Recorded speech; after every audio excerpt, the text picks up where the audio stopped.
Perfect. Perfect.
What's going on, everybody? What a goofy coincidence it is that if you're new to the channel, I finally start the stream without technical difficulties on what I think is one of the most disappointing and generally upsetting tapes that I've ever had to watch. I mean, look, if you've been with me for a while, you have watched me break down some really heinous offensive tape. And I mean, some really heinous offensive tape. We've walked through 2020's Nick Foles. Nobody has any idea what they're doing. The offense looks like it got thought up on the bus to the Titans game in a game where they were still one play away from winning. Pretty much the whole game, which was part of what was just dangled in front of you the entire time. I've watched some heinous performances from Mitch Trubisky, where the Bears, oh my goodness, that 2019 tape where the Bears scored 3 points all game long. The Saints tape where Mitch Trubisky had 99 yards for an entire football game in a do-or-die situation, but he finally made that drive at the end. I've watched some other tape where whether it was Bajent or whether it was Fields, at times the quarterbacks didn't execute. At times the offense didn't look like they had anybody. I've watched Fields give the Bears every scrap of what he had in a game in, I think it was 22.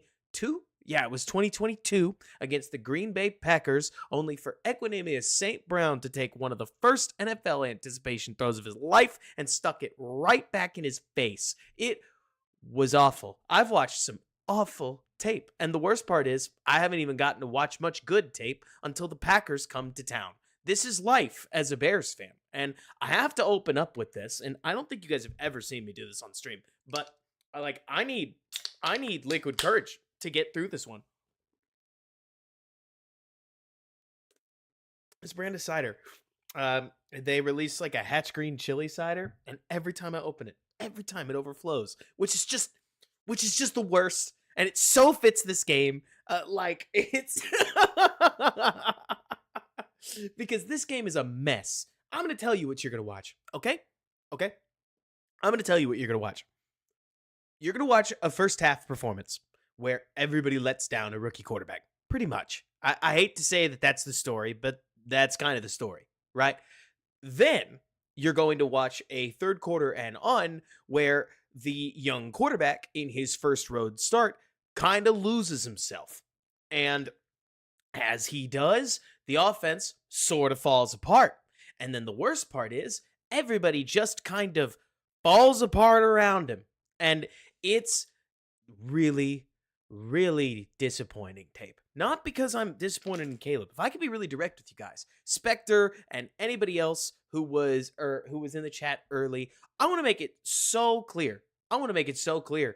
I'm actually very positive about the Bears' young signal caller. I think what Caleb did show us throughout this game was incredibly exciting. I don't know why he can't seem to hit a throw beyond 10 yards, but I've watched enough USC tape and OU tape to not worry that he's going to have that problem forever. It would be bizarre if he did. I'm disappointed, sure, I guess, that the results aren't coming any sooner. But to the Doomer Bears fans that think that Caleb is looking like he's absolutely not it, I disagree, personally. I think it's sad, the state of the Bears wide receiver core, something that some people wanted to say was even as much as maybe a top 5 receiver core in the league, is looking like it's basically still just DJ Moore out there because they mix in just a little DeAndre Carter, and my goodness, he suddenly becomes the wide receiver too. What is going on with Rome Odunze? I don't get it. There are some routes where I think he looks like he's got that juice to him. And plenty of other routes where I think he has no idea what he's doing out there. He's a smart football player, or at least that's what I was led to believe he was, because I don't know. I just end up watching a bunch of character interviews now and again, and here we are watching a player that I don't think is making good decisions out there. Sometimes he'll win off of pure athletic ability as a route runner, and other times when he's asked to make an option route or run slants with some technicality, he runs them completely wrong. And I'm still not over. I'm really still not over the fact that on a dagger route just last week, he didn't run the clear out. That seems pretty basic, if you ask me. Like, It does not seem as if it's all that difficult. I understand the transition from college to NFL. It can be, or it can put a lot on your brain, but running through the clear out does not seem that difficult to me. I mean, that seems like something where you only have one job, and it's to run hard and it's to draw the safety. We didn't do that. So then you add the fact that Tevin Jenkins looks awful. You add the fact that Coleman Shelton doesn't look playable. You add that Nate Davis commits like 3 heinous false starts. No, Jibby, I think you're crazy. I think your takes are, to be honest, I just can't. I can't see my monitor. There's like this dark black gradient. I wish I could point the camera at it. That just makes it to where I can only see the latest comment, and I apologize. Because it means that in this stream, which if you saw the little note, I have to hard cap these at 11:30. We just can't do both sides of the ball unless I go fast, and so we'll do as much as we can of what we can. But I got to be over when I'm over. But I really believe that Darnell Wright ends up looking like one of the only linemen that's playing okay ball. Braxton gives you what Braxton's going to give you, especially against elite edge. But I don't know. Darnell gets dummied a couple times, but that's going to happen. Daniil Hunter and Will Anderson right now are a dangerous pair. But the Bears can't pick up a stunt, which is awesome. The Bears' run game is worse than non-existent. It's a massive net negative. I disagree, Jib. I think that everybody's stuck on the fact that that Darnell got dummied at the end snap of the game. But for the most of it, he's one of the only guys that's able to handle his business. Still misses a couple blocks. It's not like I think it's a fabulous game for him, but he's the only lineman that I think looks like he's got any pedigree to him. Give it some time. Watch him against the Colts, against the Rams, against the Panthers. You're going to feel better. Like Shake, etc. Everybody else in there. I really, truly think you're going to watch Caleb and see fine. I mean, it's not horrible. Then you get to the second half. I think he starts to get beat up. As he gets beat up, he falls apart. Very similar to a young quarterback we watched just last week in Will Levis. Quarterback starts to take hits. Quarterback starts to get frenetic. Quarterback stays frenetic, and the game falls apart from there. Tough tape to watch. I don't think you're going to walk away feeling great about anybody, which is why I'm going to tell you up front, okay, that you can't take too much from a game like this. This team is exactly the kind of team that you're expecting to get better as the season goes on. That's the nature of having a rookie quarterback and a rookie wide receiver number 1, and Keenan Allen being hurt, and Ryan Bates, who, I don't know, debatably he's a starter. He's hurt too. So when you lose a couple guys on offense and the most of your core is young, and you tell me that you can't run the ball at all, then here's the worst part to me. DeAndre Swift, do we want to guess what his yards per carry is right now? So I saw a stat that said that the Bears' run game is averaging 70 yards a game, and that would make me feel maybe a little better, but I actually believe it's oversold because Caleb Williams had 44 some odd yards rushing last week, which I'm not trying to count that towards his stats. I'm trying to say, take the halfback run game. How's it doing? It's real awful. It's really, really bad. Like DeAndre Swift is averaging 2 yards per carry, I believe. And that may not be taking into some kind of account or other. It's terrible. And so we're not looking at anything from the run game. That means that the entire offense falls on Caleb to make something happen, which he's a rookie. In this case, he's a rookie making his first start ever on the road. And the worst part of it all is that everybody wants to immediately make a decision on what these guys are and aren't, like there aren't 15 games left in the regular season. Like, I get it. We have priors, and even worse, a lot of y'all are tortured Bears fans, but we have got to calm down, because say what you will, but Steven Ruiz, who writes for The Ringer, was never in on Justin Fields. You had the Nate Tices, the Robert Mazes, the Benjamin Solaks, who, by the way, are all in on Caleb Williams, but now you've got guys like Steven Ruiz, now you've got Packers fans in general. Like, the sane-minded football world, including myself, is telling you to take a breather. Let the Bears play some easy teams. See Caleb do his Caleb thing and calm down a little bit. I don't think the Bears are ready to take on the Packers right now. You probably don't either, but we shouldn't have entered the season with that being the standard. And if Nick and I were part of leading you astray, then let me look into the microphone and apologize. because I should have been clear, and I tried to be as clear as I could that rookies are rookies.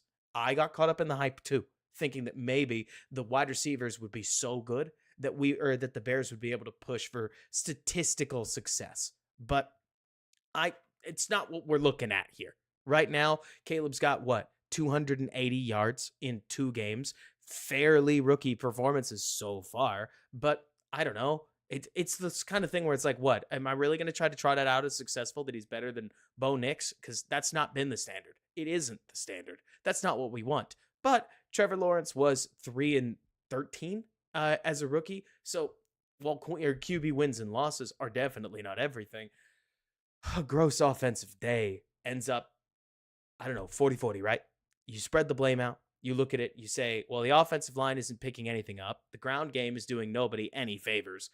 We'll get to Rome, the receiver core, even DJ Moore. The Gerald Everett over Cole Kmet thing doesn't make any sense. We don't have a running back that can seemingly run the ball well at all. And then, yeah, when you ask Caleb to put the cape does not fit right now. I think there's going to be plenty to learn from. I think it's good tape to grow from. Did we think that Caleb looked as bad as he did in week 1? Because I don't think so. I think he took a nice and healthy step forward. But with all that out of the way, I think I owe you guys some tape. Let's see. Jason thinks that the Bears can pick up, or that the Bears could pick up or take on Jordan Love, or Packers without Jordan Love and win 3-0. Hey, maybe it's possible.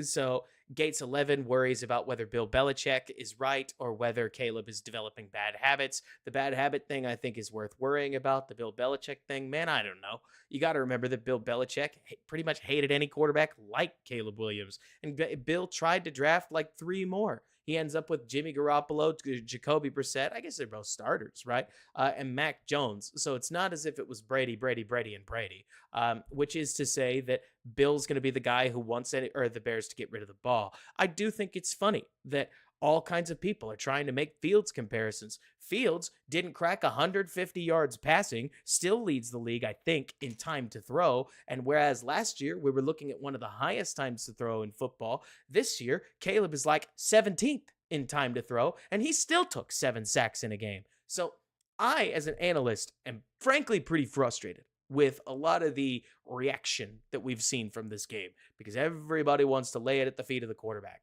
But I think if you walked into this season thinking Caleb's really going to save the offense, then I think that was a bad plan because this was supposed to be a holistic attack. We are getting nothing holistic. Instead, we're getting Caleb save us. And it's looking about like you'd expect when you ask a 22-year-old rookie to play quarterback save me. Looks, frankly, about as bad as he does in Denver. Though, I don't know. Personal opinion, I think that Bo looks worse. But again, that's not a medal, right? It doesn't put you on a podium just because of that, especially with Jaden Daniels, while running recklessly, in my opinion, performing better in the box score, which is what some people care about. But so, Jimmy, I don't personally, like you mentioned, look at Bryce. What do you mean? Bryce Young had 84 yards. He got pressured 4 times on 29 dropbacks. This isn't a comparison.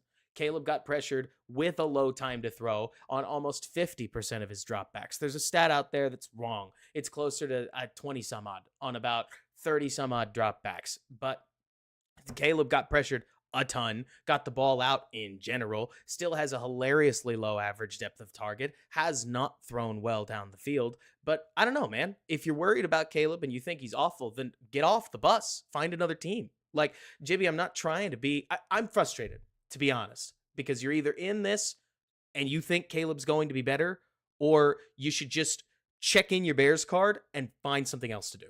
Because if you want to be a doomer about it, then it's over. Caleb sucks. Move on, right? But if you think what I think the film shows, which is that you've got a quarterback that's managing the line of scrimmage, that's handling the game better than I think a lot of young quarterbacks I've seen, but does have physical mistake problems that need to calm down and should settle out over the next 4 to 6 weeks, then you got time and you got a review to work on. So we'll get there. Let's go ahead and dive into things. But let's that's sort of how I feel. Tumultuous mentions the defense played better than I thought they would. The offense is probably what was expected. Rookie is going to rookie. To be honest, tumultuous, I would say the defense is better than I thought they would be. I thought they would be like a little further, or I actually thought that the Bears would be not this good at second half defenses. Right now, the second half defense is one of the best defenses in the league. So it's not, Jibby, according to almost any standard. You look at offensive DVOA, there's a gap between Carolina and Chicago. They're both in the deep, deep, deep negatives. Like, let's be clear, the Chicago offense, so that everybody knows I said it, right? The Chicago offense is historically bad right now. Carolina is more historically bad. It's the Denver thing from last year, remember? Where it was like, Chicago is a horrible defense, and the Denver defense is just somehow worse. And so I imagine both of them will rebound a fair bit, because that's frankly what happened to both defenses last year, as Denver regressed to the mean and the Bears got good out of nowhere. I'll tell you that I think the way this defense is playing, it could be tough sledding for a guy like Anthony. Actually, I don't know. Anthony Richardson might be the cheat code that breaks this defense, just because I've never seen the Bears play a mobile quarterback well. But Matt Stafford looks like he's on his way to getting beat up. And then Andy Dalton, he's going to win, right? Like, I don't even know if this is doomerism. Andy Dalton is going to come to Chicago and cook. Don't we feel it in our bones? Like that Dalton revenge game, that screw you for sending me to Carolina game, like that one's coming. And maybe, hopefully, the Bears defense just shuts him down, because that's what should happen. Like, if you look at backup quarterback, etc., I would look at it and I'd say, oh man, like, this should be easy, but it's Dalton. It's QB1, remember? And so there is an element of that game where I'm like, oh, okay, we'll see. I like the Bears against the Jaguars right now, because I think, frankly, Trevor Lawrence is good. None of Trevor Lawrence's performance have seen it that way. But let's see. It's weird, though, Jib, because, like, I don't think you're being realistic. I think you probably feel like you're being realistic, but the Texans offense just got held to 19. They scored 13 in 3 drives, and they scored 6 in the next 8 drives. That has to mean something, doesn't it? If you're saying shut down in the NFL is 20 points. I mean, I don't want to be that guy, but shut down is generally 19, 20 points. 19, 17 points, somewhere in that range. That's what I've come to expect, because when you play any good offense, they simply score that much. But anyways, I'm with you, Case, where I don't know how we're going to handle Aaron Rodgers. I don't know how we're going to handle Anthony Richardson. We got to get through the offensive tape first. So I owe you guys some tape. Seriously, can barely see. I am fired up. I get it. Hopefully this turns out well. Let's dive in. So, also, can I ask somebody, John, are you here? John, you got plans till 11:30? I would love for you to do me a favor, because I don't know the answer to this. I would love it if you would I would like to keep a count of 3rd and 3 or less versus 3rd and 8 or more, okay? Because one thing that at least it felt like as I watched this game back was that the Bears were just in 3rd and long every single series. Like, it's one thing, I get it, to have to overcome the occasional 3rd and 10. People criticize Fields and Trubisky for good reason, for not being able to come up with a reliable solution to 3rd and 10 that wasn't Fields tote the pill, which admittedly, that was a good solution for quite some time. But man, it was 3rd and long, and then 3rd and long, and then 3rd and long as I watched this. And I would love to count it so that I have like a figure by the time we get to the end of the game, because I would love to know whether it was as drastic as it felt at the time. But so anyways, let's dive in. First play of the game. Ban the orange jerseys. I hope you guys I hope somebody in here likes the orange jerseys, but I don't. Every time I watch these jerseys, it's a bad game. And that maybe it's just vibes, but I have watched this team exclusively lose in orange outside of the time we played the Panthers. But in the Panthers game, it was a win that felt like a loss. But so anyways, Let's go. Uh, We line up in this formation, which feels to me fairly high school, but it's also fairly Waldron. It's kind of condensed. You're going to see a lot of this. The Texans were not scared of the Bears, right? No, I get you. Hey, the Illini look a lot better in the orange. The Bears, to me, do not. But, anyways, you get an opening completion. It's just standard mirrored stick. You get what is basically a stick route and a flat route to both sides of the field. Why does Caleb like Gerald Everett? Why does Waldron seem to like Gerald Everett? I don't really get it. But at this point, it is what it is. Quick ball out. There's nothing to talk about on this play. Did we, Christopher? Was that orange? Was that in orange? Was that in orange? That might have been in orange. I thought you were talking about the other Commanders win, and I was like, no, that was a loss. The Darnell Mooney bobble, where Fields threw an interception off of somebody's face. But yeah, football state, baby. Football state. Okay, so maybe they haven't only lost, but for some reason, man, I got bad like vibes whenever they line up in this. So then we get trips to the right. We're gonna run the football and welcome to this game. Like, why am I breaking out a cider for this? It's because number 91, whose name I don't know, is just going to mollywop Coleman Shelton, and so is Braxton Jones. Here's 55. Here's 91. There are only 2 defenders to this side of the ball, and we are giving up so much ground. Like, sure, there's going to be plenty of case to get mad at Waldron, Swift, Caleb. You're going to get a little bit of everybody in this game. But oh my gosh. Second play of the game. We just got a 3-yard completion, a borderline non-play. Not to mention, Eric Alley points out, you've got inside zone, looks kind of like a kick-out block. If you told me that this was inside zone and Swift is expecting to go here, I kind of get it. At least kinda, because Braxton does not look like he's trying to get to that outside shoulder. But Shelton over here either looks like he's stepping for outside zone or he looks like he's kind of panicking. But either way, we get absolutely nothing on this play. Swift just runs between the two of them. Rip.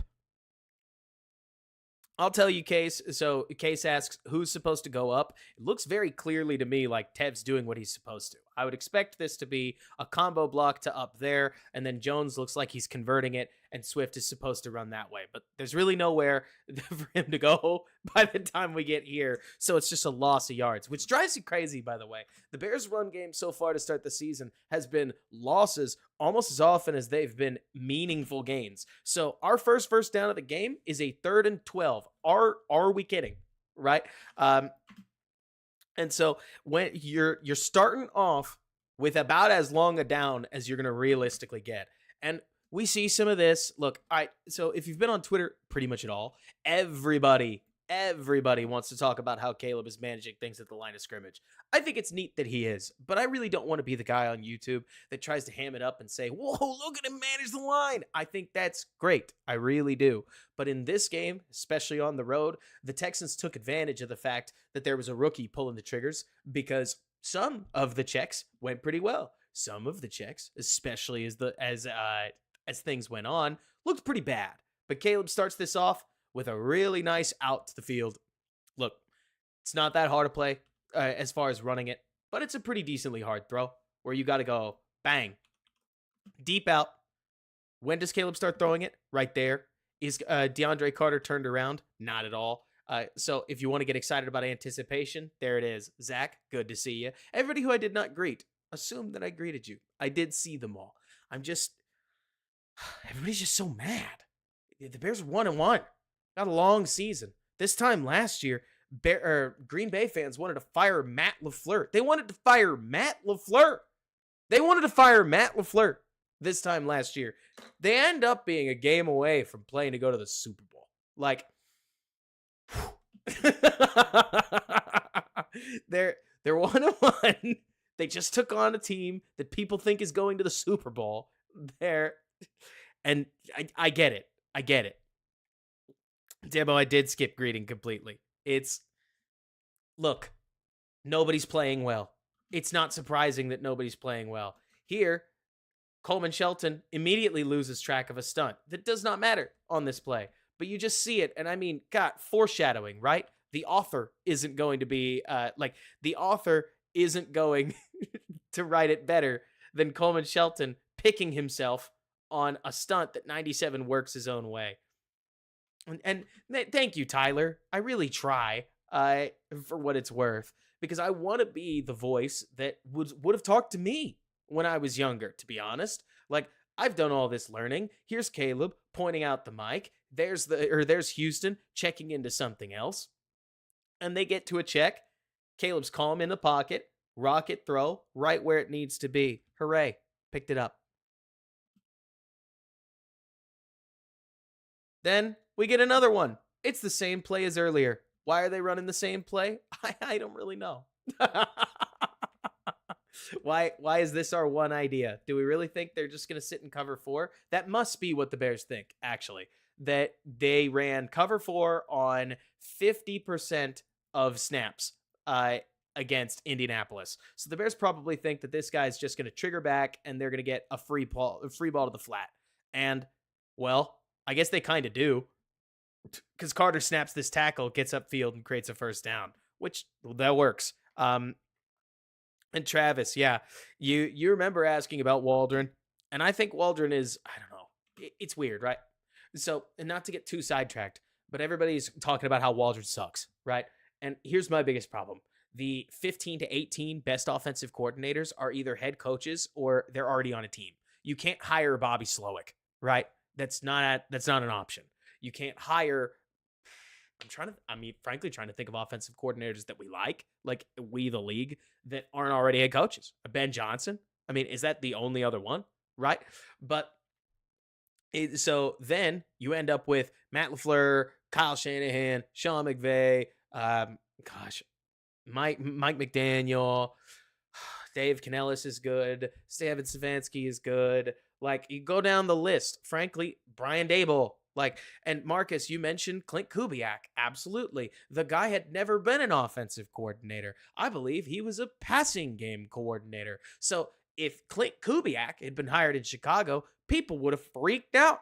They would have said, we're hiring some guy with absolutely no experience. This is a disaster, etc., etc. You end up looking at Waldron, and it's like, yeah, I frankly thought, or I told you before the season, that his scheme looked to me simple but streamlined. And a game like this, it sure looked simple, all right, and streamlined for the defense to read. And so hopefully they solve some problems. But at least in this game, the defense got the better of them.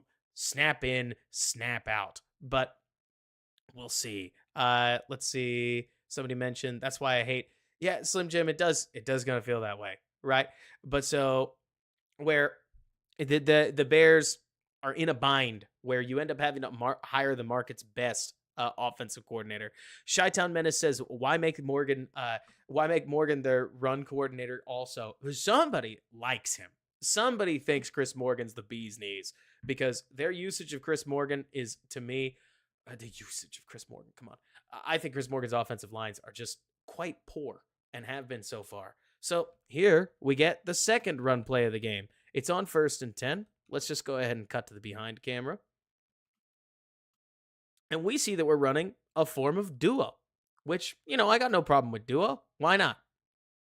Swift is going to take this. He's going to run up the field, and he's going to hit by a guy who, what do you know, is unblocked. Why is he unblocked? Because Rome Odunze can't get all the way over here. Should Rome be able to get all the way over there? Well, I've seen veterans that can't hit this block, especially when Rome travels a little too far up the field. And at this point, you're looking at a block in the back penalty if you drive back on the other way, or on the other direction. So you're kind of hosed, which is kind of hosed the way I like calling a run game. No. But it's wild too, because I've seen Bears teams, I really have. I feel like I'm going crazy. Where they'll combo and they'll go get him, and then he'll go get him, and you just run like a trap run. Sometimes you'll have him go over there, him slip under there, then they go combo to there. And I remember Tariq Cohen picking up like 50 yards or 25 yards on a play just like that. These are fronts you got to run against. I think so anyways. That's something that I feel like is under discussed in the current Bears Twitter realm, is that this is 1, 2, 3, 4, 5, 6, 7 on 1, 2, 3, 4, 5, 6, 7. But we got three free offensive linemen for crying out loud. Like, you got to do something, if you ask me. And so to end up with this much space, and we just don't get anybody at the second level, because if it wasn't going to be him, God, was it going to be him? Maybe. But if you can't run against that, then we're right back to it. 2nd and 10. Now you're playing quarterback save us. And hey, at least Caleb early on was up to the task. This is a solid little play. It's nothing complicated. I imagine this is a halfback option. I remember this from back in the day where Tariq Cohen used to run this, where he would run there, or he would run an outright in, right? We heard in Hard Knocks, if the out's there, take the out. So I guess he sees the out, he takes the out. Caleb makes sure that he's running an out and drops the ball off. And then if you skip to the point where you can see the pocket clearly, it's not that comfortable a pocket. Look at Coleman Shelton giving up ground. I hate to be the guy who's going to have to pick on Coleman Shelton. I actually think Coleman's out there trying, right? But Coleman just gets blasted, and it's not going to get any better. Like, look at this. Look at this. Watch this defensive tackle, and you tell me he has any doubt what he's about to do. Zero doubt in his mind. He lowers that shoulder, and he says, "You're coming with me," and he does. Caleb takes one step up in the pocket, throws in a crowd. Nice ball. Not going to go to Canton for a 5-yard throw to a running back running an out route. But 8 yards, 2nd and 10. Okay. That'll work. But so then we get 3rd and 2. You've probably seen this play before. So Caleb checks to it. This is one of the checks that he's trying. Out there trying has been the starting center. We're going to see this check a couple times. I don't know what Caleb doing this is, but well, I guess I do. It's this. It's a screen, and then it's DJ Moore on a slant. And on the first play of the game, they call it. They check to it. Everybody communicates. They run the audible. DJ Moore, wide open. Caleb, calm throw, where it needs to be. First down, Bears. We love that. Yeah, at least Coleman can snap. Good Lord. Now, JT O'Sullivan is going to get mad. He's going to say, I don't like this design because it's way too simplistic, right? And look, on one hand, I agree with him. But on the other hand, you just pay DJ Moore. Somebody remind me of the AAV, because I'm just going to write 20 plus. I like DJ Moore a lot, right? I like DJ Moore. But these are routes, at least right here, that we have to win. We win this one. We lose some of them later. But let's see. Thursday? It's not Thursday, is it, Alex? You mentioned Caleb can have a great game Thursday. Is it seriously Thursday? Is this game in 2 days? I have to check my phone now. I'm sorry, everybody. Let me see. Let's see here. It's at noon. What'd you do to me? I was like, I know it's on Sunday. Goodness. I was like, because my schedule gets so messy if the Bears are playing on Thursday. But anyways, so Joe Calzano asks, do I agree with DJ Moore or JT about DJ Moore? To be blunt, I didn't last year. I did this year, or at least so far. DJ has started to look like he's a little more in a box. And good. Well, that's the thing, Travis. If you're looking for it to be out, I think it's out a little late. Like, Caleb sits on it, but it's there. And ball's good. I always feel weird about plays like this because I feel like everybody wants to microanalyze the littlest thing. Nah, it's fine. Caleb sits. He's got time in the pocket. Gets what he wants. Puts the ball in yak zone. DJ Moore catches it in stride. Sure. But it's a game like this, right? Everybody's mad. We got to get to the part where everybody's mad. Nobody really wants to hear me talk about the fact that Caleb starts 5 for 5, manages a crowded pocket, is pretty much the only reason, I think, that the Bears are in this on 2 separate conversions. And then we get a little later down the stretch. Now, one thing I don't get, okay? This feels like college to me. This part I don't like. You tell me, is Rome supposed to run a route? In the NFL, I have never seen half-field reads where you literally don't do the other side. I've never seen that. The only people I've seen do it are like Jay Cutler in the Wildcat, where he's just going to stand there and you can run right at him. He's not going to do anything, right? But Rome, on a play like this, looks like he's so not doing anything that it is a little weird to me. We don't look back at the ball. Like, we're blocking, right? We're running a slant, but we're also slowing down for the window. Like, are we boxing this guy out? Are we boxing this guy out? Because if that's the case, y'all, I'm a guy sitting in a gamer chair, for crying out loud. Run him off that way. This is not hard. Like, turn his other shoulder. I don't get running the tackler into him at all. But whatever. You tell me.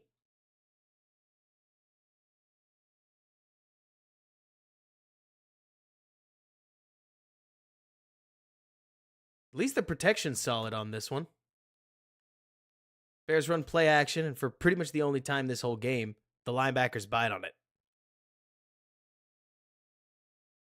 You see it later the same way. Kaiser Klein says either bad play design or bad on Rome. Well, Rome does it again later.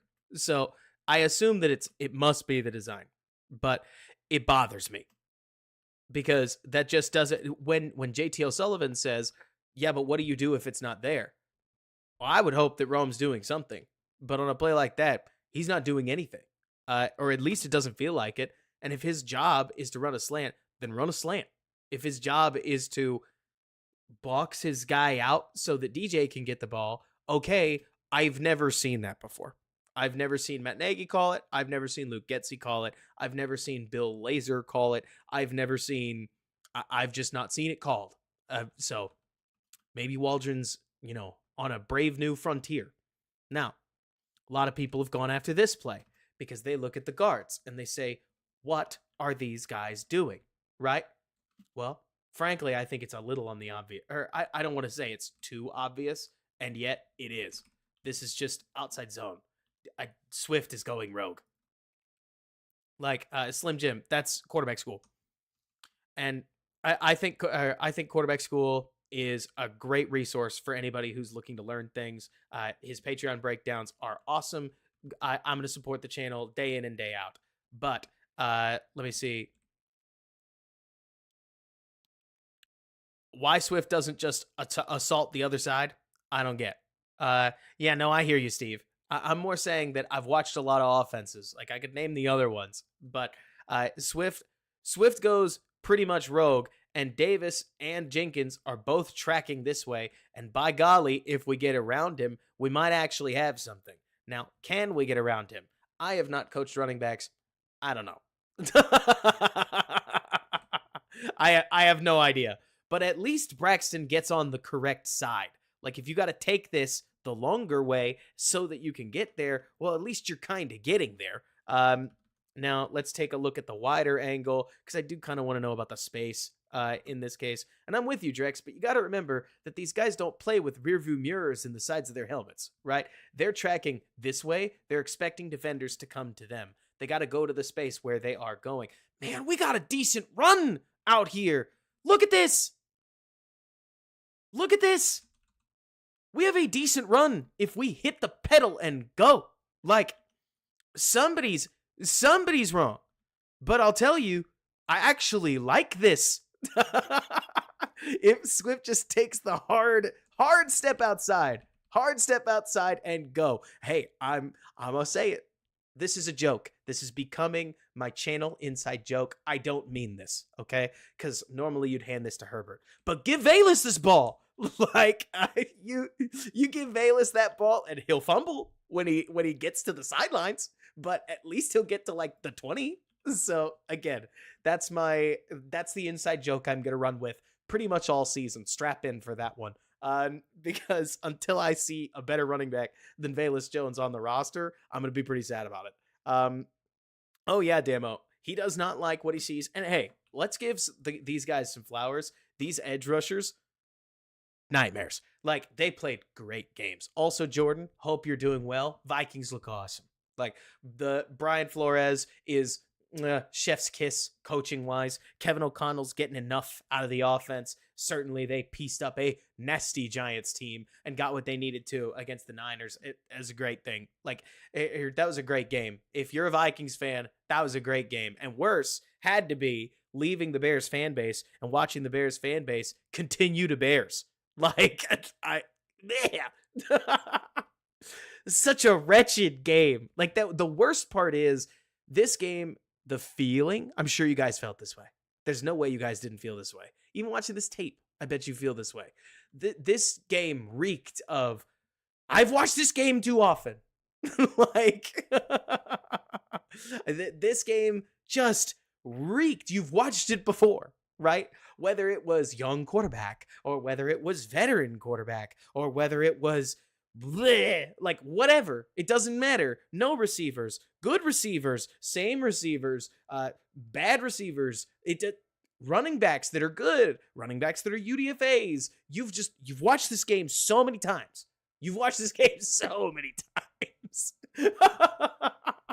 So I get the frustration. I am frustrated.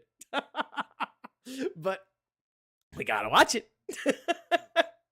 So then the Bears run the ball again, and of course they don't get any yardage. First and 10, we get 2 yards. Second and 10, we're just wasting plays at this point. Now, why are we wasting plays? Woohoo! Yay! We wanted to extend you, Tevin. Tevin, you are betraying me. You are making me so sad. Like, goodness gracious. Y'all, how close are we? I'm a reasonable person. How close are we to seeing the worst case scenario, given what people thought we were going to see, right? Darnell Wright, at best, is playing hurt. Braxton Jones looks every bit as limited as we wanted him to. Tevin Jenkins is just regressed for no reason at all. Coleman Shelton doesn't look playable. Ryan Bates can't be played, so instead we have to play the most hated man in Chicago. We got 3 quarters out of Keenan Allen before he got hurt. Rome looks like the only rookie wide receiver that actually looks like a rookie. Like, what the... I can't say that on this. But Malik Neighbors is a wide receiver 1. Marvin Harrison catches 3 touchdowns and a half and takes the rest off because that's all he had to do. Like, Rome Odunze's out here. And I don't want to skip to the end because there's no point in it, right? But Rome Odunze is out here on 4th and 14 with a wide open back shoulder ball, and he's the only person in the stadium that doesn't know he's supposed to take a back shoulder with a safety sitting over the top of him. Like, what are we doing? That Cole Kmet can't block anymore. What? That's like what he's done. That's one of the only things he's consistently done. I mean, I don't get the deterioration. It's the reason, as I'm looking at this, it's like, oh my gosh. And then we're throwing so many balls to Everett, where it's like, what are we doing? Here, 2nd and 8, we just get bodied. On the Bear With Us podcast, I took time saying, yeah, it's bad out on the edges. Like, these are tough matchups for the tackles, but at least the interior should be able to win inside. Yeah, and then, look at this! Where has this Tevin Jenkins ever been? Ever. Tevin Jenkins isn't hurt. And Tevin Jenkins is out here getting bodied like I've never seen him get bodied in his life. In his life, I've never seen Tevin Jenkins lose like this. Like, this is wild to me. This is crazy. So yeah, there's nowhere to go. Like on that one, I'm gonna give Swift a pass because there's nowhere to go.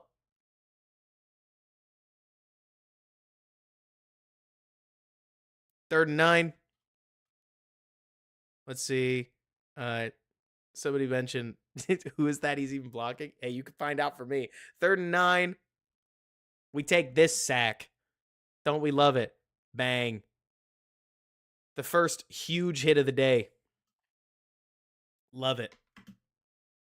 So we've got DJ Moore on a route that I can't remember if he's trying to run a post or not, but he's strapped, TBH. Like, I've seen sometimes this is a dig, sometimes it's a post. I bet you it's a conversion. I've watched a lot of football. Like, I bet you he's going up here, and then he can curl at the top of the route if he wants to. He could take it straight up here if he wants to, but there's a single high safety.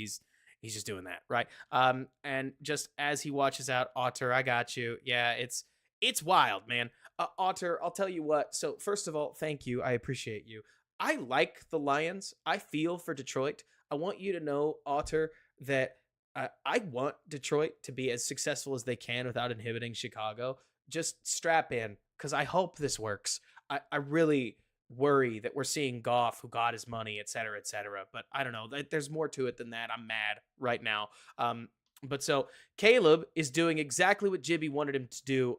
Yes, Jibby, I'm picking on you. He's doing exactly what Jibby wanted him to do last week. Just hang on your wide receiver one. Say, this is my guy, and doggone it, I'm going to take it if I can. There's also a chance, just because I haven't stared at Caleb's eyes, that he's watching 23 and he thinks that there's a chance that Carter's about to beat him up the sidelines. Either way, he drifts his eyes to Rome. By the time he drifts his eyes to Rome, there's a free rusher right here.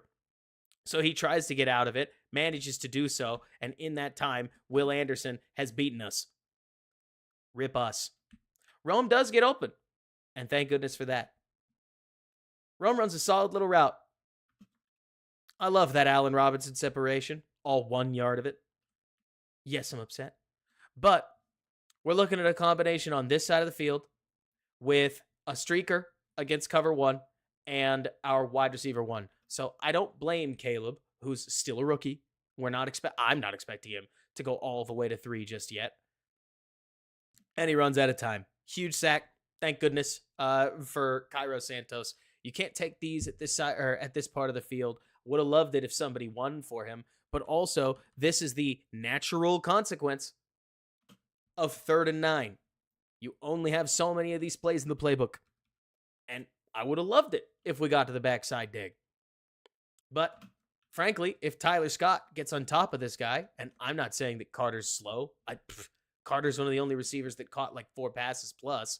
But if we beat that guy, great. Let me see. What did Travis mention? Let's see. I wanted Cal. Thanks for the comment. He's what is it? And have full faith. He's a true character guy. No, I gotcha. But so Braxton Swift and David are main men. Let's see. Braxton gets beat. This is easy for 0. I mean, he just walks around it. This is a theme all day. But they line up 4 down. Easiest pass protection call you could just about have. You're going to do a half slide to the left. I would hope, at least, that Braxton is able to hold off 55. But kudos to him. He pens so hard that I don't know if Tev could have worked around him anyways. But I would love for Braxton to come off there. He doesn't. Rip us. Rip life. At least we get 3 points.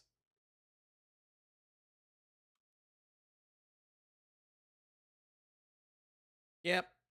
On tape, if I had to imagine, he's drifting to his left. You'd love for him, now that we have the clicker, to make a quick decision that his wide receiver 1 is not a wide receiver 1 and work back to the number 9 overall pick. So they'll see that. Well, the hope would be they'll see that and get there. I guess we'll see. Hopefully against the Colts, DJ's just open.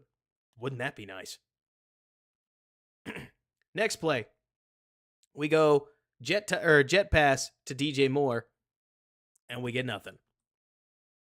So, yeah, Jimmy, I don't know how you couldn't be a little upset about Moore. Just a little, right? I think DJ can do a lot of things that are awesome. but there are a whole lot of routes that he gets in this game in particular where it's like, DJ, you need to win. You're the highest paid player on the offense. You need to win because we're on Sunday Night Football. We have a rookie quarterback. You need to win. That's all I'm saying, Jib. You're handing out big time money because you need a guy to come through with you. We didn't win there. And Jib, I get it. If it was, you know what? If it was as simple as the first angry person is right, then quarterbacks should do a lot more getting angry. Because especially as this game or as we watch this, I think there's a lot that more leaves on the table, personally, but not on this play. On this play, there's just nothing there. The Bears still can't run between the tackles. Look at this. This is another great front to just run between the tackles. Maybe don't do it out of the shotgun, but just run it between the tackles, for the love of goodness. I mean, how hard is it? I guess I'm almost asking to just combo up to there. I guess the worry would be that there's nobody, like you'd have to have Braxton come over here and then get up there, and then you got a free rusher, so maybe you don't think you can. Dynasty McCann asks, did Kmet just get bullied there? I'm happy you asked. So Kmet and the whole line all look like they sell outside first before Kmet then works back across this way. But whatever the action is, this jump outside by 55 means that Kmet just gets hosed, and he does get hosed. I mean, if we do get a better piece of that, we're in okay position. Like, we're probably running up this seam right here, but we didn't get it. So because we lose 2 yards, there's no ground to stand on here. That's too bad. And the worst part is that Gerald Everett, who I think has a pretty bad game, to be honest with you, Gerald Everett over here gets the mythical, legendary 2-on-1 block, baby. Like, 14 takes somebody out of the play, picks up somebody else, and you know what? That would have been enough. That would have been enough if we just got to the other side. And the other piece of this is, I would be really surprised if Kmet is actually part of like a fake, right? I'm not an offensive designer, but whenever I watch guys get out on what is basically this play right here, right? Most of the time, they just step outside and take the outside shoulder. So am I going to tell you that it's a mental mistake? I'm going to let you make your own decision. But that's a block where if we hit it, it's a much bigger play.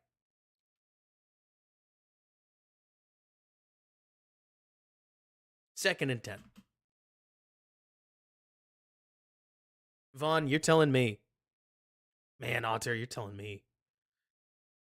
Stick. Simple. Good job, Rome. Bang. Everybody just runs the old stick route. And see, I'll tell you what, I don't know what's going on. I'm just a little upset, okay? So I am going to point it out. We got 3 people finishing their route one way or another. Could I complain that Cole and Rome's routes are a little too tight together? Yes. DJ hits his guy and just stops. Does he know he's not the guy on this play? I don't know. But he just gets grabbed and sits it down and just walks on back to the huddle. There's something that happened. I don't know. That's actually ridiculous to say, because I sure as snot don't know that. But it almost feels like something happened, because that doesn't make any sense to me.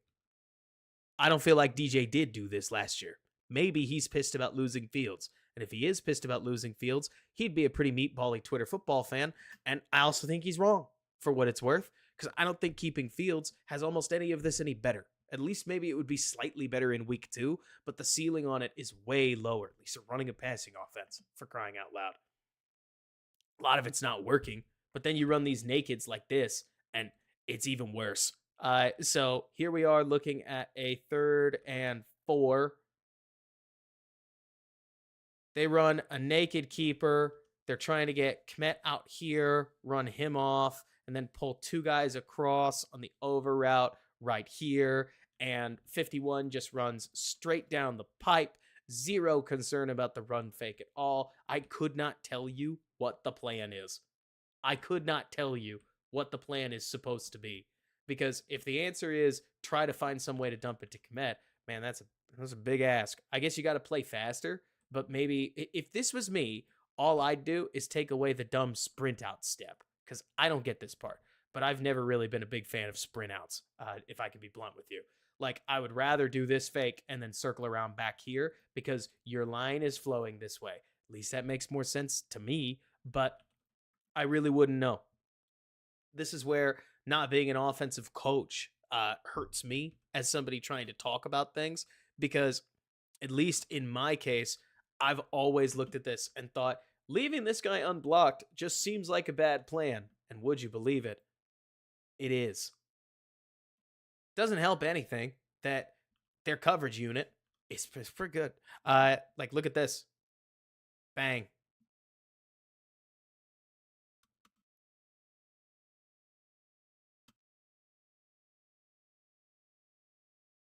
Jib, I hear you mentioning that Rome is wide open.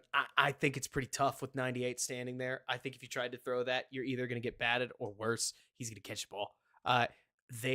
Around there, I'd say he's open, but obviously that doesn't matter. Usually, Travis, the end is spilling out. But at least in my opinion, Travis, in the NFL, you can't afford to take chances on downs with maybes and, yeah, but if he bites, then. That's totally my opinion, right? But I've seen a couple too many of these, especially in an offense that's struggling, where once the offense starts to struggle, the defense starts to gamble that they're just going to do the most obvious passing thing. And then you end up getting caught with your pants down a lot. And yeah, maybe the answer is to just kill it when the end is way over here instead of at least tight to there, but separate problem. ZTF asks, why so much Swift and not Herbert? I got 8 million reasons. 8 million reasons that Swift got the ball, and I don't think Swift's getting benched. They did not call grounding on this play. Why did they think he was out of the tackle box? I don't know. But there you go. Otter, I'll never forget, by the way. What was it, 2020? Was it 2020? I think it was. It was 2020, right? Mitch Trubisky, opener against the Lions. Matt Stafford drops a perfect ball into the corner, last play of the game, to DeAndre Swift, and he drops it. I'll never forget that. That was one of those moments where I was like, what just happened? Like, that was wild back then. No, Bob, we could not. Finally, Waldron seems to get the message, and they just run up the middle. Would you believe it? There's a bunch of room there.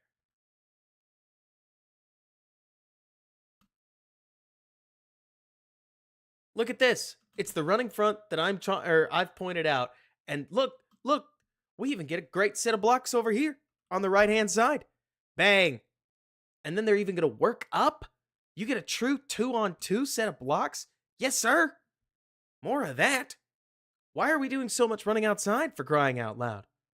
Just run it up the gut, for crying. Like, the good players on their defense are on the edges. Go run at the guys that aren't as good. Doesn't seem that hard to me. But Waldron sure made it tough. 2nd and 3. Might have been one of the first runs under center. Then they go, boom. Right.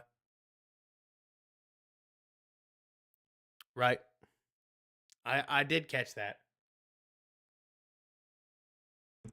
Yeah, ain't that the truth? But so here they go. Same thing. And it's unfortunate. Look, I've done a lot of standing for Komet. I think a lot of people have. But how on earth is the blocking this bad all of a sudden? What's 5 doing blasting this play? This is a free first down. Like, Darnell Wright gives us enough. We're running, or like Swift carries this the way that I think he should, but we blow this block so badly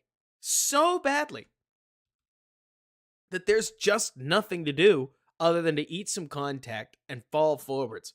I mean, I get it. He gets a running start. But man, Cole, you're getting paid 8 figures. Like, we need a little better than that. And then Lewis basically gets caught, in my opinion, anyways, without or like off track. But that happens. Like once you get to the second level, I see defenders beat that block all the time. Seal that. Seal that for crying out loud. Maybe Rojo gets that, but I don't know. I almost think that the legend of Roshan Johnson is a better running back than Roshan Johnson at this point. Yeah, Skinny Kmet can't block. So then they give you the old how many defenders can I stuff into the A gap at once kind of play. And the Bears don't get anything. Look at this. Look at this. Look at all the movement. Look at all the lack of movement. One of these teams is definitely making the playoffs. The other would like to. And right now they look like they'd like to, if you follow. Nothing. I don't think Caleb takes the best QB sneak angle. Like, we could probably push that way also. But I also don't particularly, John, it's so funny, right? Because plenty of people will, I heard JT say the same thing, like push behind your center. Well, you know what? There's a point where if we converted this into wide receiver terms, John, Caleb taking Coleman Shelton and Tevin Jenkins and trusting Tevin with it, that works for me mentally. If that's the aim here, like if that's what he's thinking, in theory, I like that. Tev just doesn't win it. And so rip us. And then on the other side, there's Braxton Jones, and 51 just annihilates him. It's a tough block for Braxton. He's having to cross over a gap. But 51, Will Anderson definitively wins it. He looks like a monster. Like, Will Anderson looks like the monster I wish the Bears had. Holy smokes. And Danielle Hunter looks great, too. It's not taking anything away from Danielle. But Anderson is winning up, down, left, or right.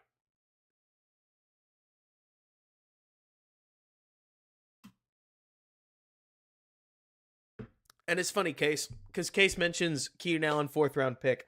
I would do the trade again. It's not working right now. I would do the trade again. I'm not upset about it. Would I have loved to sign Danielle Hunter? Yes. The Bears are never going to do it.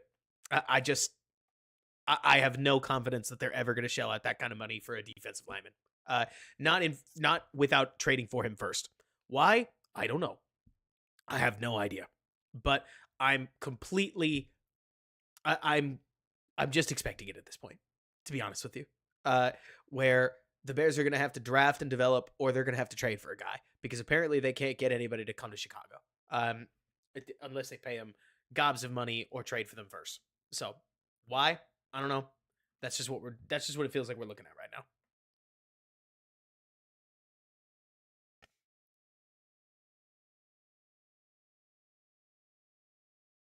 Fourth and 1. They hand the ball to Herbert. He gets a first down. That's a theme, if you can believe it. I'm going to look you guys in the eyes. I'm going to say it because I think it's kind of sad. DeAndre Swift carried the ball, somebody look it up, over 10 times in this game. He had 1 first down. Khalil Herbert carried the ball 4 times. He had 3 first downs. That's one of those things that, in my opinion, is kind of coincidental because it's a teeny little sample size, but it's also hilarious. It's also funny that it works out that way. Yeah, and a TD. So Caleb checks, manages things at the line of scrimmage, calls double stick. I'm pretty sure DeAndre Carter runs the wrong route here because at least the spacing looks wrong. I would imagine that Carter is supposed to break out, which is part of why Caleb hesitates on him, because this is pretty normal when it comes to like a stick pattern, which does seem like what they're checking to. Caleb hits the back of his drop. Honestly, if Carter goes out, like that's pretty sweet. Like, that could be a really nice little catch and run. But, I will take 5 yards any way it comes. So, down that bad for passing yardage.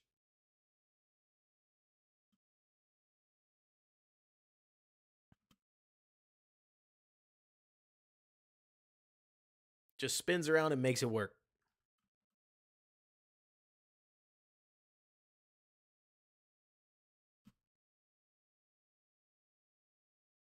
DeAndre Carter really had like I apologize, I was not familiar with your game. This is a bad throw. Caleb gets a little gimpy with 97 in his face and with Braxton looking like he's about to lose around the edge. I don't know if he was feeling the hit or what, but I don't think this is good enough. Now, I'll tell you, just with the way that this game worked, I think that DeAndre Swift doesn't get much on this play because I think Anderson just bodies him. Like, maybe, just maybe, Swift catches this ball, catches it, sets his feet, works back up that way, and also gets past that defender, which would be great. I don't know about that. But on this play in particular, the throw is flat out not good enough. Good stuff for the tape. But there's enough defenders around there where I think it looks more open than it is, in part because I don't think the Bears get enough out there in terms of like the blocks that they're getting. And 5, at least right now, is playing like a dude.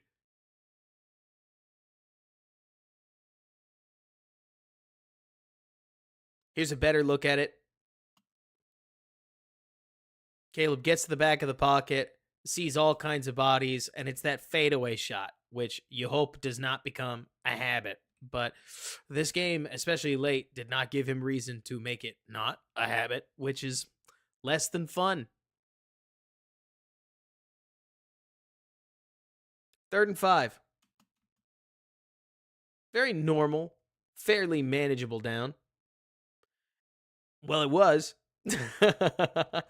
I thought the Bears had issues with their cadence. One other thing to watch as we go, because you're about to take that away, D'Italia. The Bears line, so the Texans are snap jumping the Bears really badly. From what I heard, the stadium was unbelievably loud. Most NFL stadiums are, especially on Sunday Night Football. But as a road start, it sure seemed like the Bears were having issues with communication and operation because this stuff happened a lot. Now, how did Nate Davis give the snap cadence and screw this up? I don't know, but he does it twice. So if you want to make that a Davis problem, be my guest. Not going to stop you. If you want to make it a Caleb problem, well, everybody else seems to get it. So I don't know what the answer is, but it's wild that Nate says go and then he false starts. And now we go from 3rd and 4 to 3rd and 9. What a horrible series. And the worst part is the score is getting away from us. Now, the defense obviously bows up and makes some stops, but it's obviously going from 3rd and medium to 3rd and long is a massive bummer. Even worse when they catch a free runner immediately. Now, let me see if I can find it. You guys are going to watch me do this live. So let's go video production. Let's go broad video tools. I think it's in common effects. I have the... Is it that? Do I use that one? There's one of these where I have a... Let me see. So it might be... It's not in that. I have one of these. Like, I have a camera or a timer. It's a better timer than the one I was just showing. Let me see if I can't dig this thing up somewhere. Because it's in one of the other projects. And if it's not, then I'll have to go find it at some point. Point is that it's, let me see. Yeah, I just gotta focus. Stream things. Let's see if it's in there. No, we're starting to lose.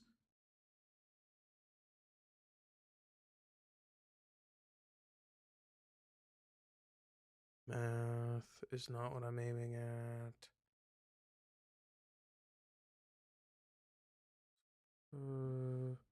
I'll have to look for it later in the stream then, because what I'm mainly looking at is it's Unreal Engine. Unreal Things is Unreal Engine stuff. But so RPO stream timer is a different one. The point is that the pressure comes very, very fast on this. Like, this is that overload front that you saw a couple times where basically the Bears have to try to mic up which one of these guys is going to drive your 6-man protection, or your 7-man protection. At least I would assume that you're going 7-man, but instead you get a flat, free runner right down the pipe. Right there. So let's see. How long do you get off the snap? 1 Mississippi, 2 Mississippi. You don't get a hitch on this play. Like, what a shame, too. If you watch this, Caleb catches, back of his drop, and at the back of his drop, we're already moving, which I'm not trying to be the guy who capes too hard. But what about Rome? Like, I get, Jibby, that we're looking at Rome on a double move because now watch Rome Odunze. Rome cooks his guy, which is nice. We do love seeing that. You would throw it right here. We are running away. And if we stay at our spot, we're dead. So that's the kind of ball, in my opinion, that you throw later in your career. Like, you don't throw, I don't think, that any sane quarterback, like if we're talking Patrick Mahomes, we're talking, I don't know, Josh Allen, Trevor Lawrence, we're running out of these guys, unfortunately. I don't think you throw this ball to an unproven receiver at this spot right now. He's still yet to make his double move. You're just lofting that thing up, which down the road, if Rome Odunze establishes himself as Devontae Adams, you got to go. Like, you can throw that thing. But at this point, like, we're actually already scrambling. So it's closer to there. And also, we're looking at DJ Moore, which, why wouldn't we be looking at DJ Moore? He's being paid $25 million to run an out route. Does it look like he's throwing an out route or running an out route? Well, it looks to me like he's strapped. Now, could we just win? Could be nice. Like, people have won these before, especially more physical guys. I mean, I don't want to sound like JT, but it was a game like this where I went, mother of goodness.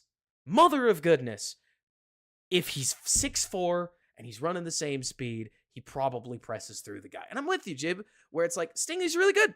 Stingley's really, really good. Like, I'm right there with you.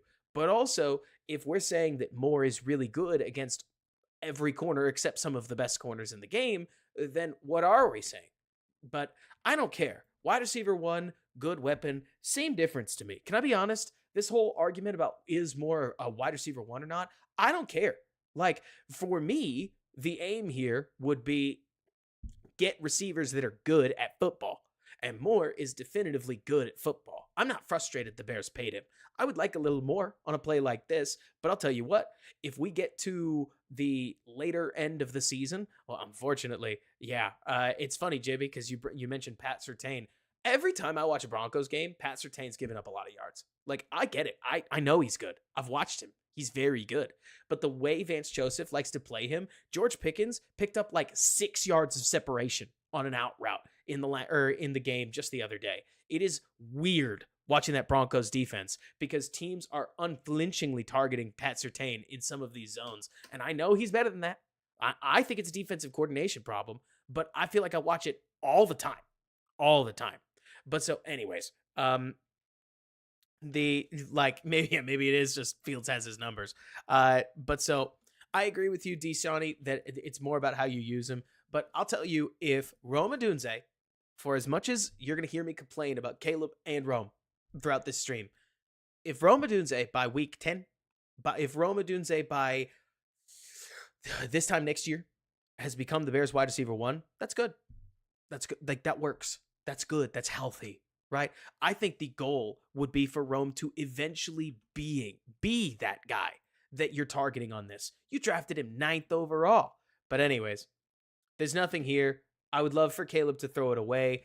I don't know when he's going to throw it away. I guess he has to throw it away right there, but you're looking at a very weird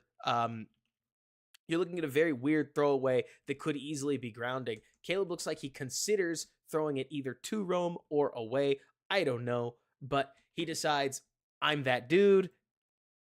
You're not that dude. Or maybe it'll come. Maybe some of it's offensive line. Like, could I whine and say, when Mahomes breaks this tackle, there tends to not be 2 more guys there? I don't know. Like, there's truly an element of you tell me where plays like this happen every Sunday. Like, Mahomes and Allen stepping out of stuff like that, accelerating up in the pocket. This happens. These are not uncommon plays. But also, is it partially because Caleb fades back so much? I could see it.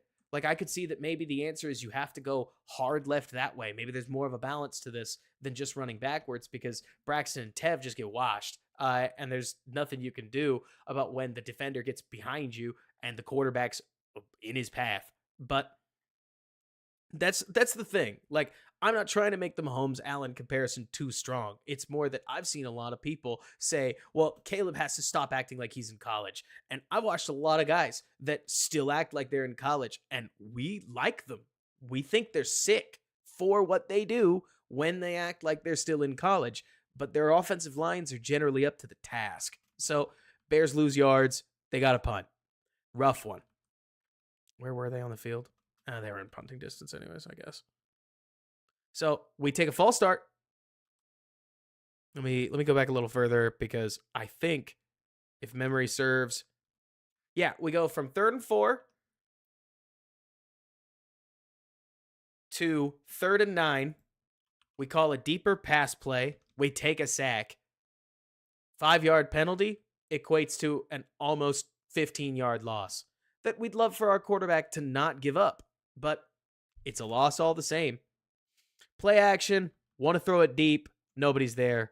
Look at these linebackers, man. Look at this. Look at this. It's so beautiful. I mean, truly, what a robot to go hunt out that crosser. If you're the dude, maybe you get that thrown way earlier, but man, Darnell Wright and Braxton both take... Oh, no, it's not Braxton. See, that would make sense. I'm okay. I really am okay with taking play action play calls and having your tight end look like he's sift blocking. But 1-on-1, 95 against, is that Hunter? Against Cole Kmet? Well, yeah, I'm not surprised we're going to lose. Good job to get to the check down. Just boring. Which, you know what? Boring wins a lot of football games. Boring is how you end up with 175 passing yards. But oh my gosh. Oh my gosh. Oh my gosh. This is not good. I love Darnell Wright a lot. I think he's got a lot of talent in him. Will Anderson going long arm to the walk around. If our edge rusher did that, I'd be like, he's unblockable. He's unblockable. Like, that is rough. That is not on my level tier. Ooh. I like the pocket management, to be honest. Like, Caleb gets there, finds space, gets the ball out safely.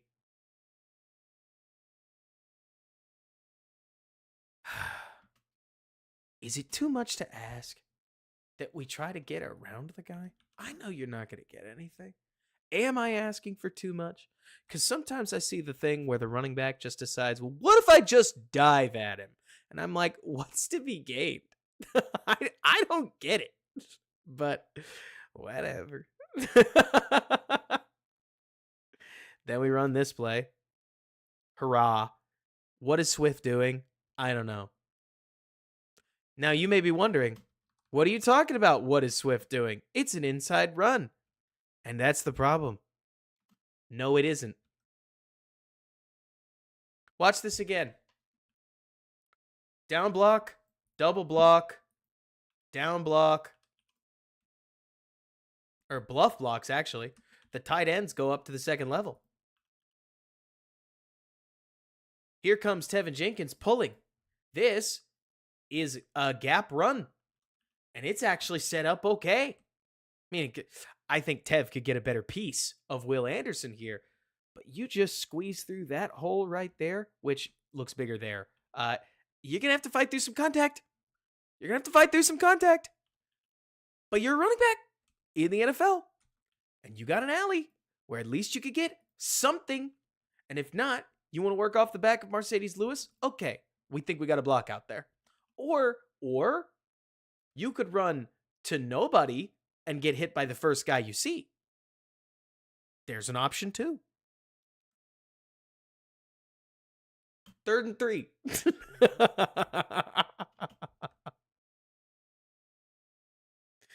Caleb hits the back of his drop, hits DJ Moore. I think this is his best round of the game. Like, this is sweet. This is zip. Perfect. It's exactly what you're looking for, truly. Not only hitting the guy you paid, but making life easy for your quarterback. When people thought that Caleb was potentially going to have an easy road to the Offensive Rookie of the Year, that's what people were looking for. Yeah, it really was, Otter. Boom. On the over route, nothing really happens there. It's not worth mentioning. But Moore picks up the yardage. Bears are at the 2-minute warning. They did cut the play where they just take it to the 2, right? Everybody, I want you to strap in. We have found it. We have done it. We have made it to the play call that I think makes the least sense.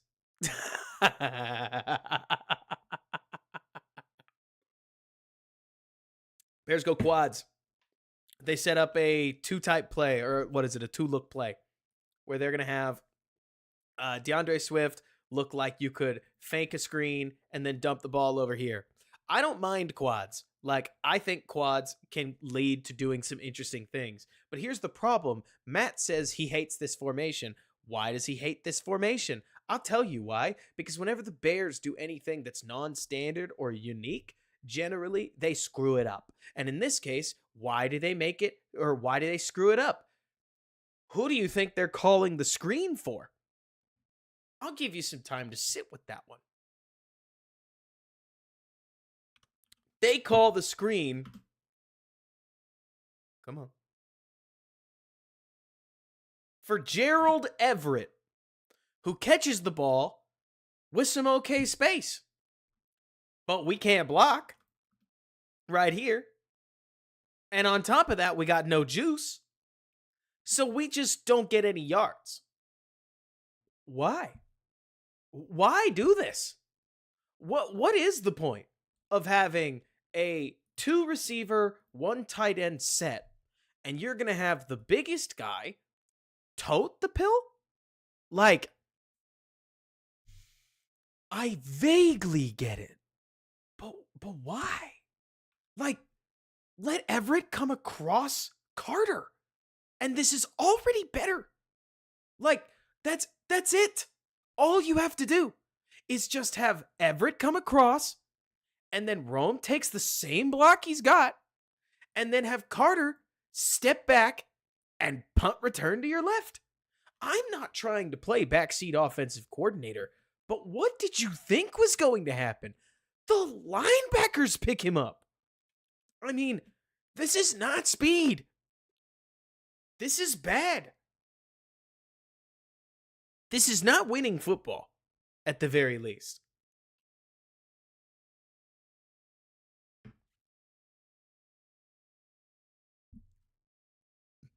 Ugh. I mean, it's like nepotism. Definitely catch and stop to juke.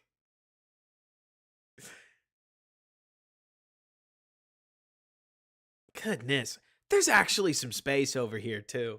Like, if you can get a faster guy, then you might actually have an alley. You might actually have. I'll do it again. You know who'd make this work? Velus Jones. Like, I know I'm kidding, but I don't think I am. Velus catches this. He probably steps inside, gets this guy to come around, and actually works out. That I'm not kidding about. That one, 5 yards, Velus does this a lot. Like, he would have probably worked in and like hit it out. Now, would it have worked? I don't know. But yeah, 50-50, he catches it 100%. But yeah, that's the other problem, John, is that then, obligatory Velus would fumble it. But it's wild, I think, just watching so many of these runners look so unathletic.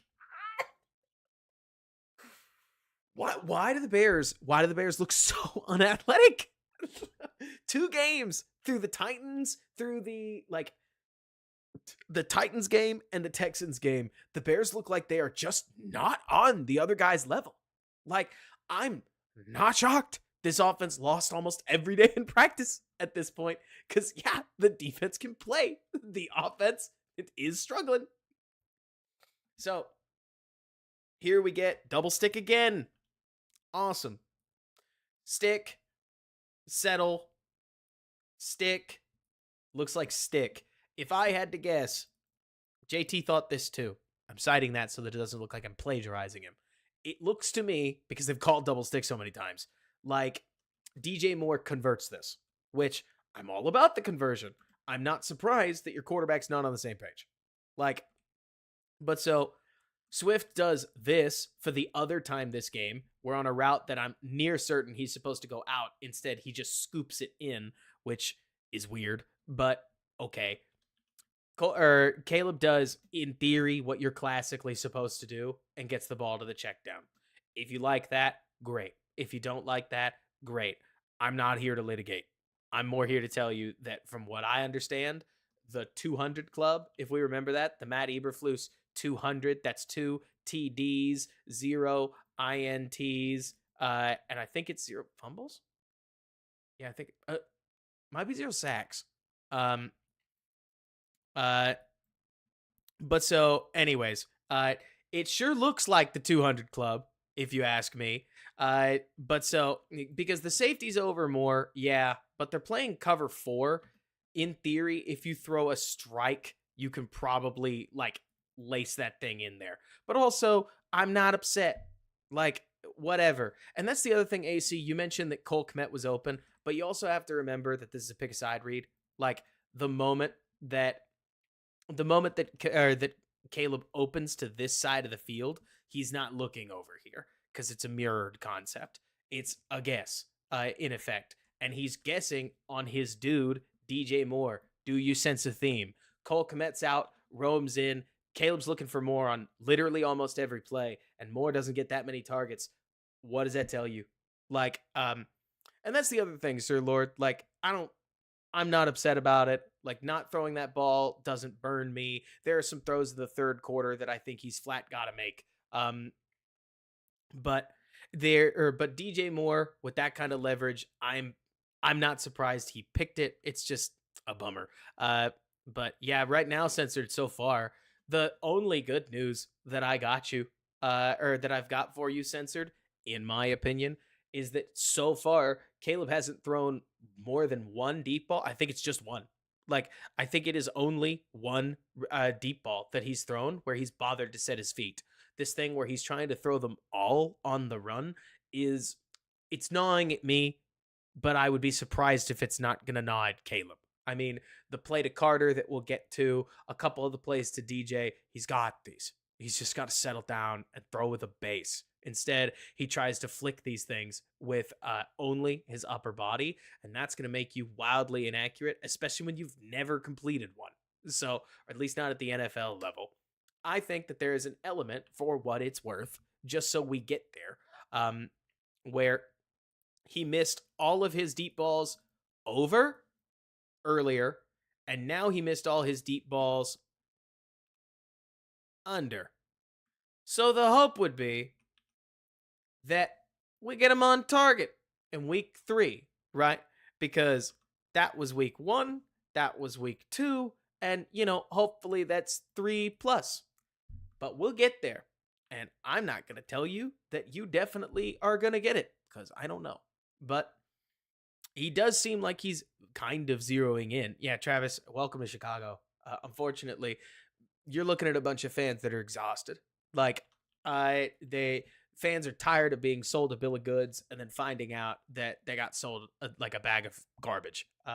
So a lot of people are just mad, and I don't think that there needs to be a race to be right, especially not with a rookie, that was generally agreed upon by more than just me. Like, it's one thing when I sound like Brandon Perna, because I was listening to Perna. I like him a lot. I don't know how so many Broncos fans were so excited about Bo Nix, but maybe there's somebody out there saying the same thing about Bears fans and Caleb Williams.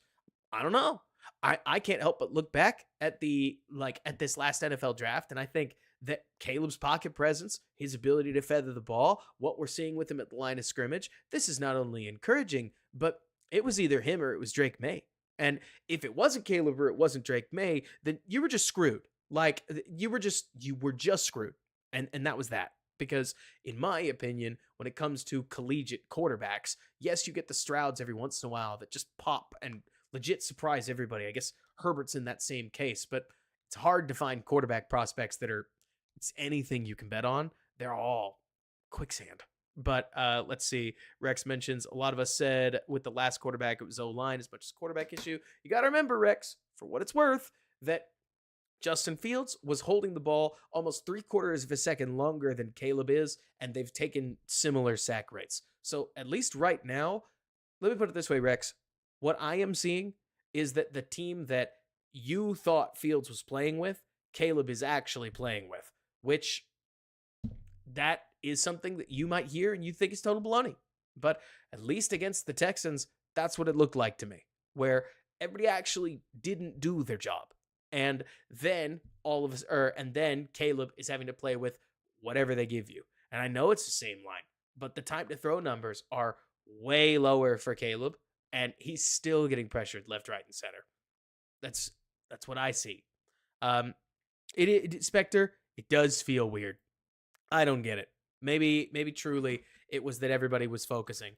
Here, both tackles jump. Mostly right, though. Love it. Yeah, smile bit. Let's see. John Harbaugh, 3rd and 8. John, it was already in the far column. Now it's further in the far column. We go from 3rd and 8 to 3rd and 13. Yay.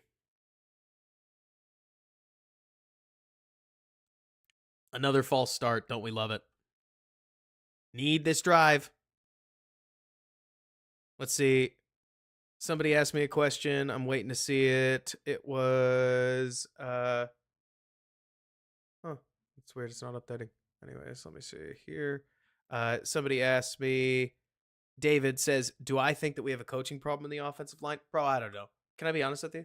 Like, when it comes to coaching problem, not coaching problem, I would tell you yes, but coaching kind of feels like a black box to me. You know that it's good when you can see that it's good. And then when it's bad, it's obvious, right? Like the problem that I have when it comes to coaching, this is totally just my opinion, right?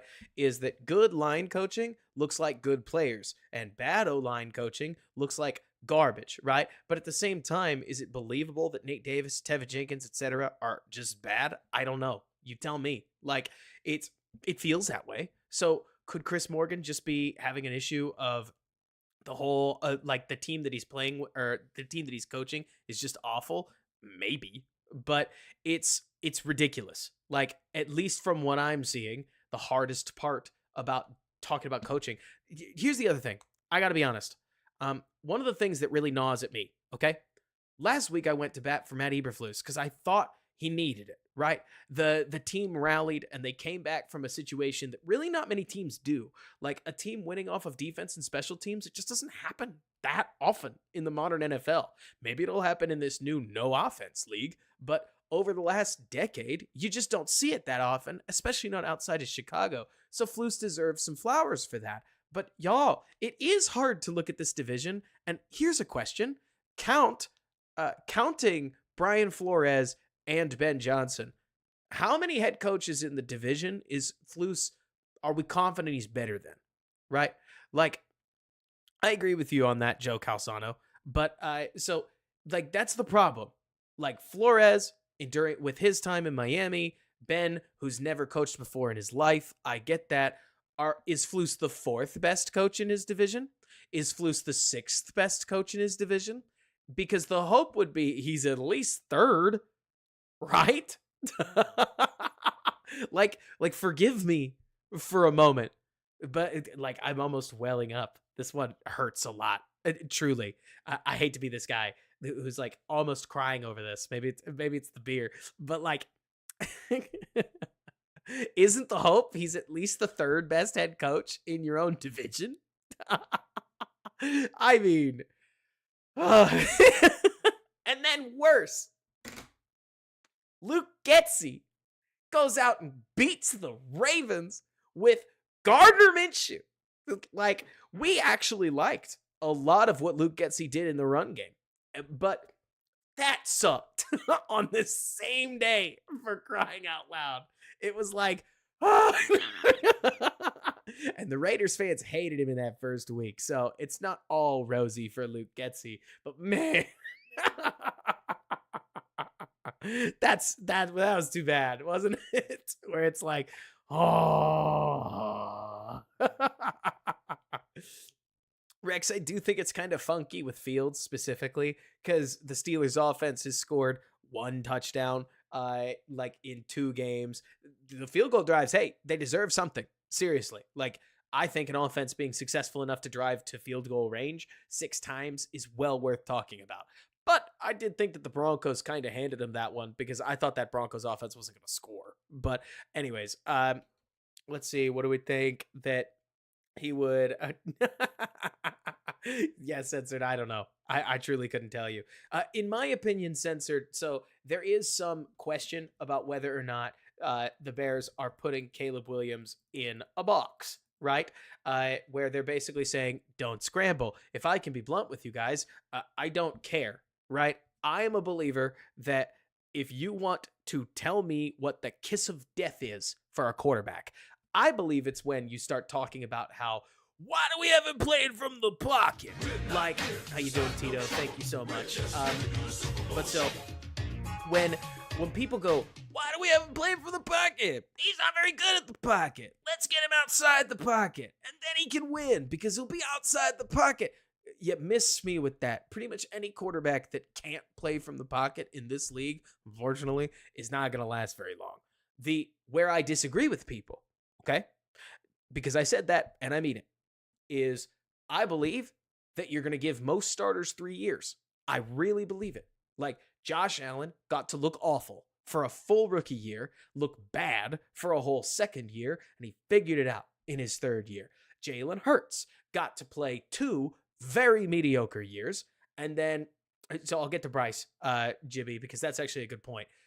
Jalen Hurts got to play 2 mediocre years, rewarded Philly with almost a near MVP season in his 3rd year, which we have fallen back to earth on. So I get it. But like, when it comes to all the people who are rushing to judgment in 2 weeks, for crying out loud, I'm looking at this like, at least give it 2 months. And that's the thing, Hobo.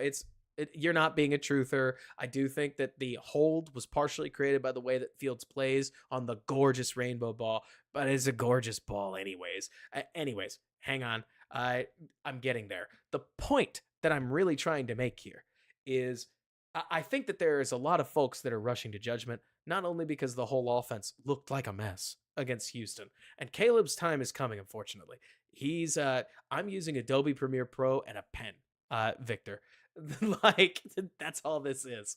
But so I look at this game, or I look at this game in particular, and I say, this is just your typical Bears. They looked awful. kind of game. They happen a lot. Let's see.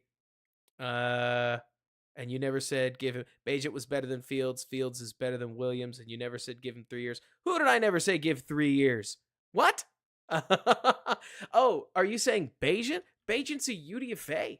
I'm not trying to be this guy here, Gypsy.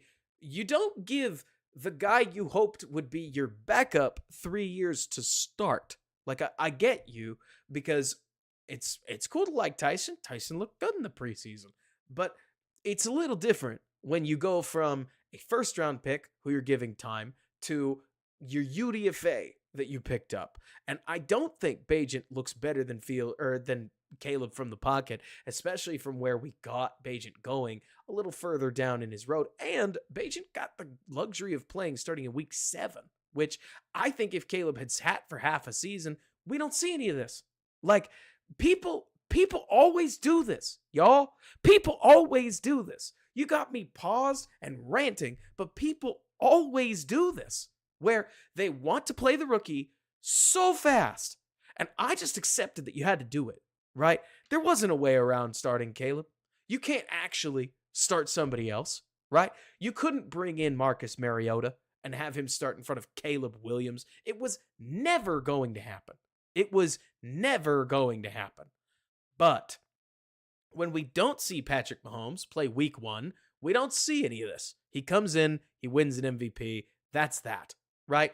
We never saw Rodgers do anything like this. He came in 3 years later. He wins MVPs later in his career, and we say he always looked good, right?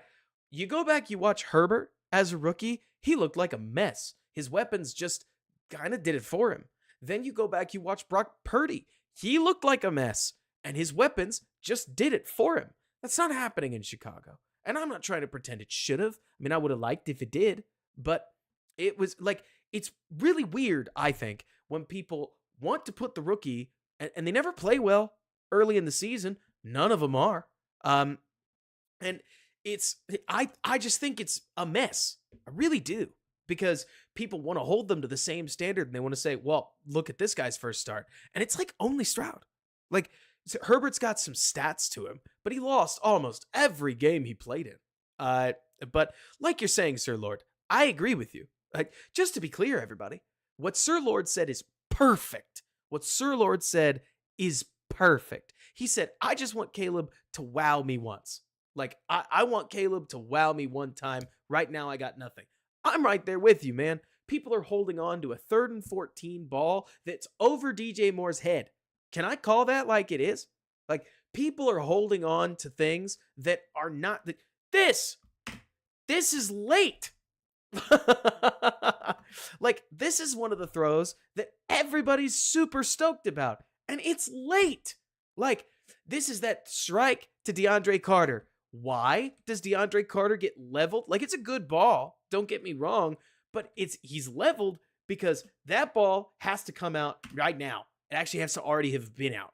When I see this thing thrown with success, I see it get thrown as the receiver is clearing the linebackers. For whatever reason, Caleb is not throwing it yet. He takes a hitch. I think that you could take a shorter drop, right? And that, it's not my idea. But when JT said it, which is, again, I'm not looking to plagiarize, so I need to give quarterback school his credit when I think he's earned it. I like that Caleb read this, okay? I like that Caleb saw the seam. I want a quarterback that is aggressive enough to take this window. And when you guys hear me talk about how experience changes everything, I believe these are exactly the kinds of balls that you see, like, no. Please don't worry about it, Rex. I got you. But so the main thing that Rex, you're not making me angry at all, to be honest. Like, we're on the same page, and frankly, even if you were making me angry, I think it's always good to have an opposite perspective somewhere in the chat. I appreciate the 229 of you that are watching. Please like the stream if you're enjoying it. But anyways, here's where I'm getting at. We're on the same page, Rex. Don't worry. So when I talk about rookies, okay, rookie experience is everything. This is one of those plays where Caleb Williams is seeing a drop into like a leveled out. This looks to me like it's cover 3.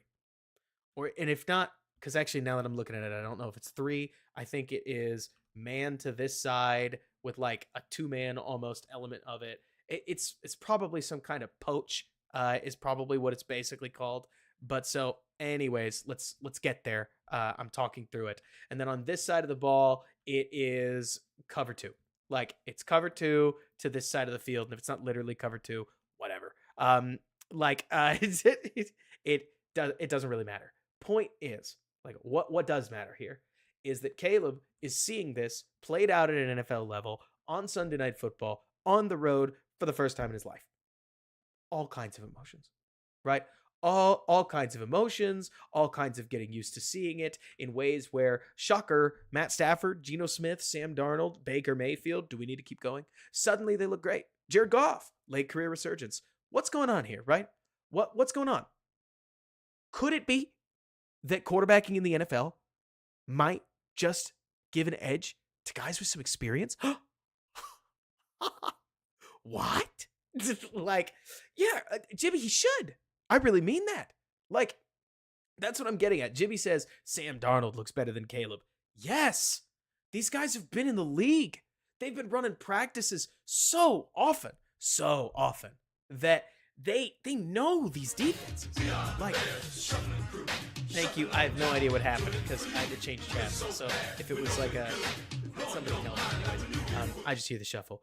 Point is that experience is so important. Experience is the difference, in my opinion. Um, in my opinion, experience is the difference between Caleb needing to see this look play out and Caleb already knowing that the look is going to play out. But so, yeah, right, Blue Dragon. But so, anyways, I like that Caleb threw it anyways. Muscle that ball in there. Like, it's a good throw. And Carter does force a foul. I think that there are bigger receivers that simply bucks the safety out and make a play anyways. But this works. Like, because I'm with you, Archer, but I also will tell you that I think if he takes the post, so he's already winding to throw, you got to remember that this is the look that you're looking at. And I think if he throws to DJ Moore here, that he recovers and he recovers and he picks it off. Like, you should throw this. Caleb's just a little late, but a quick release and a nice fastball means that it's a ball that Bullock has to hit him on. I don't think that Caleb gets a break here. Like, that's the key.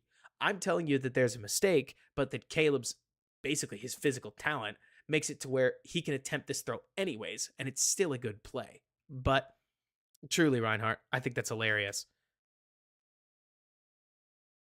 Let's see. Somebody mentioned, yeah, Steve, I tend to agree with you. Gypsy, you mentioned a third catch by Mooney that he let taken out of his arm. What are we talking about? A fourth DJ running a bad route in a Chargers game. All five. Oh, Bajan. I like Bajan. Don't make me hate on Bajan. I think that there's a talent ceiling there, but don't make me hate on my guy. So then we get to first and six. First and six, right? Does anybody remember what the first play is? So the Bears get into the red zone, I think, for like almost the first time this year. They get to first and goal, and first and six. Bang, there it is. Mercedes Lewis is going to jump. He's on the field for like 8 snaps and he flinches. I mean, it's just a comedy of errors. It's just a complete colossal show. You know exactly what kind of show I'm talking about. A stinky one at that. It's such a mess. It's such a mess on this offense. Like a hard flinch too. Boom, full flinch. So now we're back at 1st and 11. We need this touchdown. We need this touchdown. And the moment your rookie finally makes a play for you, lest we forget, I did so much ranting. Did y'all pick up that Caleb throws that seam route, makes a play on 3rd and 13? So Caleb rescues a drive. Say what you will, at least you get something from your quarterback. And now we got to go get something a little more. We got to go get double. Like 1st and 11, we see man defense. I think it's like a draw kind of thing. Like, at least the way Caleb plays this, it looks like it's stick. And if you don't like the stick, you just run. And the only reason I'm saying that is because watch Coleman Shelton just take off, right? Zoom. That is an eligible man downfield. So you got to throw that a little sooner. And frankly, I don't blame him.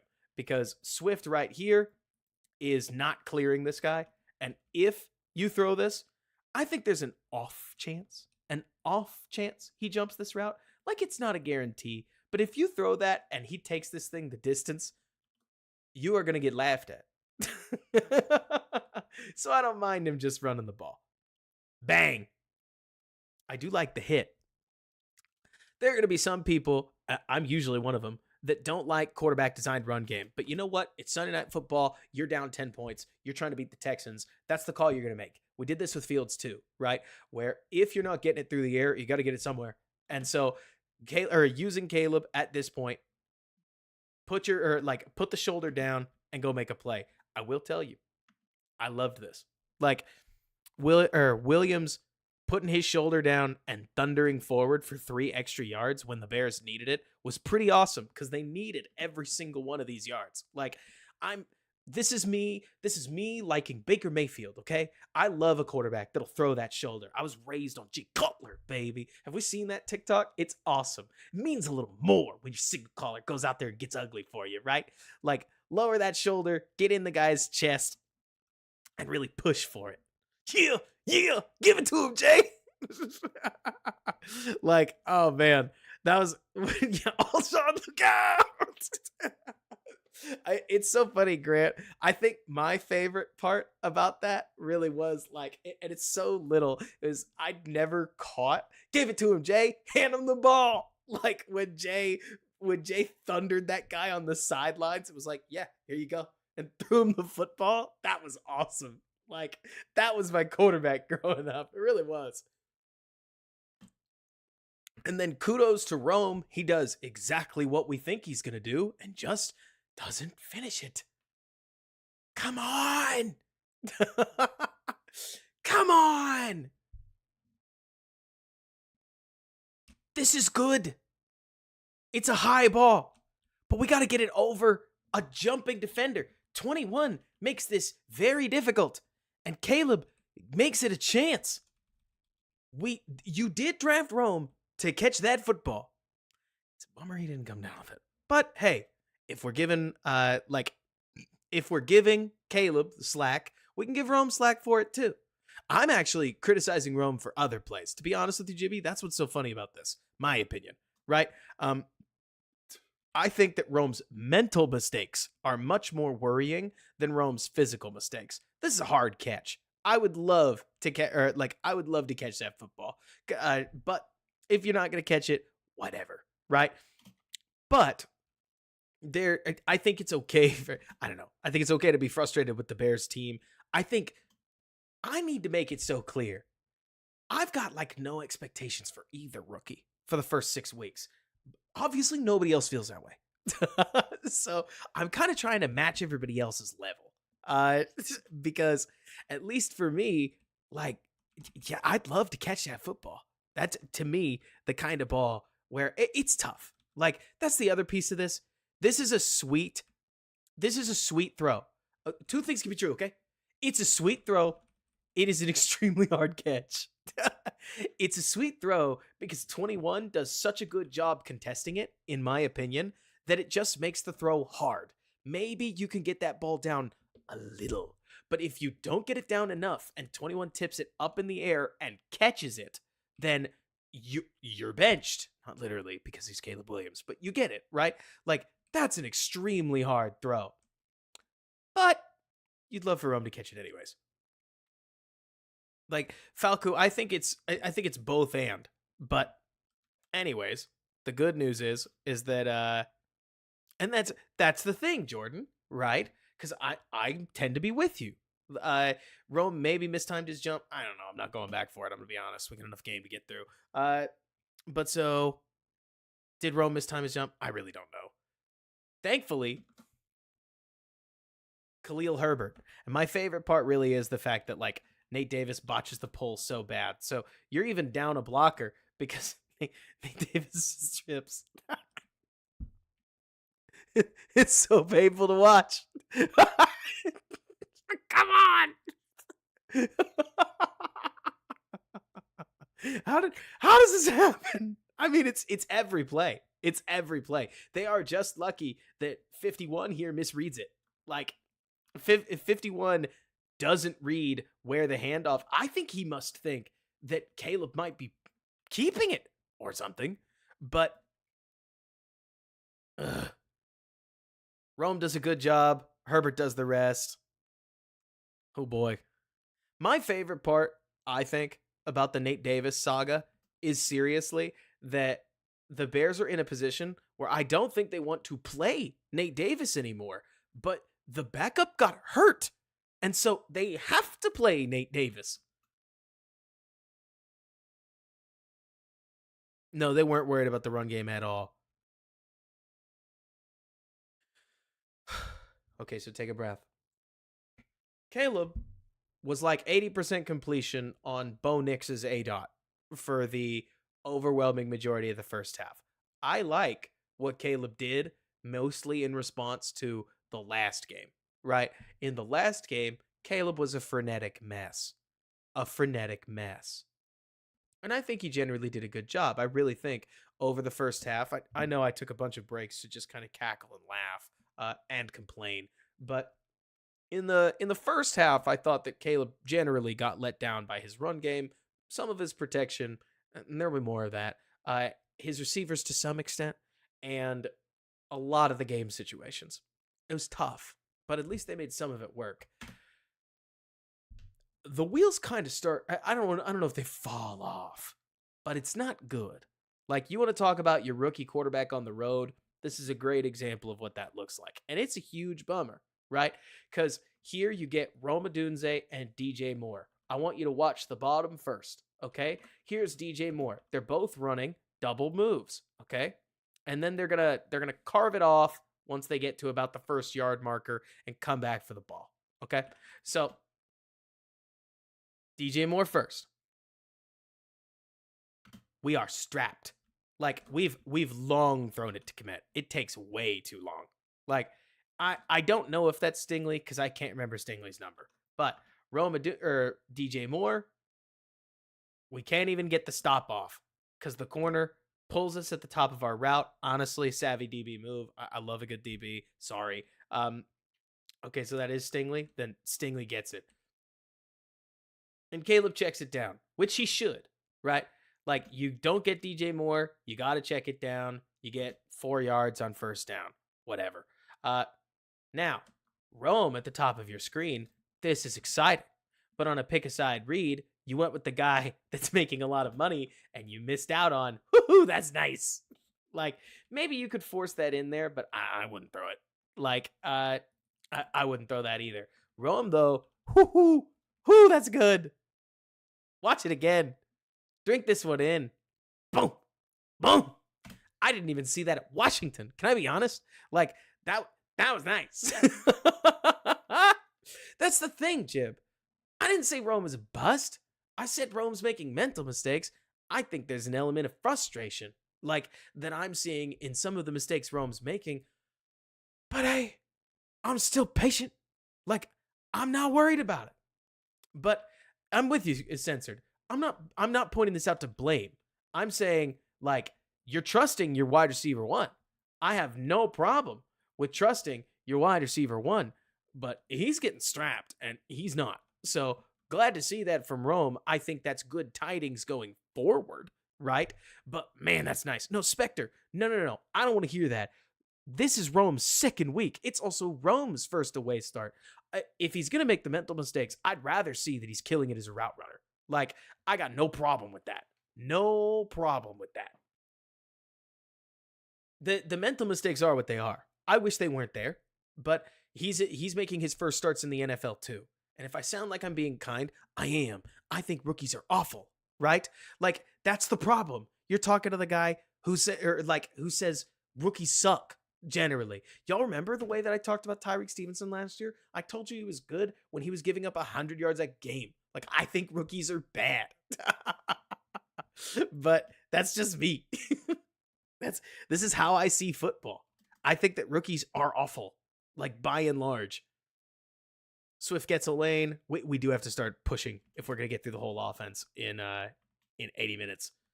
Good on Darnell Wright. Actually, yeah, this is pretty good on Darnell Wright. Like, I like this. Darnell reads his man ducking away from him, plants that foot, and just buries 91. Swift's got an easy lane.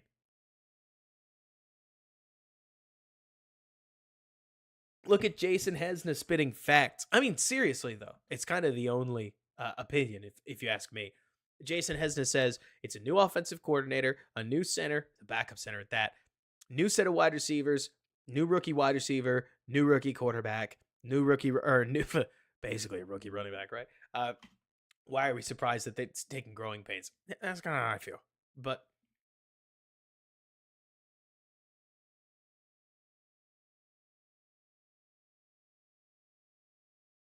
yeah, Joe, Darnell Wright had a bad. Well, so the other thing about Darnell Wright that at least I see, in my opinion, is that Darnell Wright plays really ugly. And that's the other thing, Jib. Like, I get it, Jibby. To be honest, like Jibby, you want so badly to just have the Bears not look like a bunch of losers. Like that's the other thing, everybody. I want you guys to take a quick step back, and then we'll turn and burn through a bunch of film. Okay, we're gonna enter Rob's therapy room one more time. Okay, there are a bunch of Bears fans out there that I don't blame at all because they just want the Bears to not look like the Bears have for the last decade. And at least so far, two starts in, they look exactly like the Bears. And I'm not surprised that there are a lot of people that are looking at this saying, "Why? I thought we were gonna be different." And I get that. Like I really do. I think that there's an element of patience that you have to have. Let's not forget.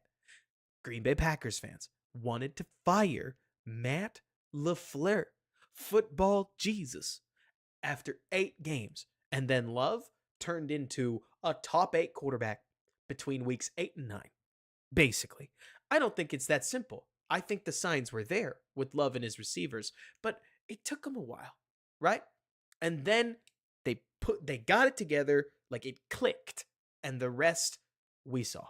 So I get it. I really do.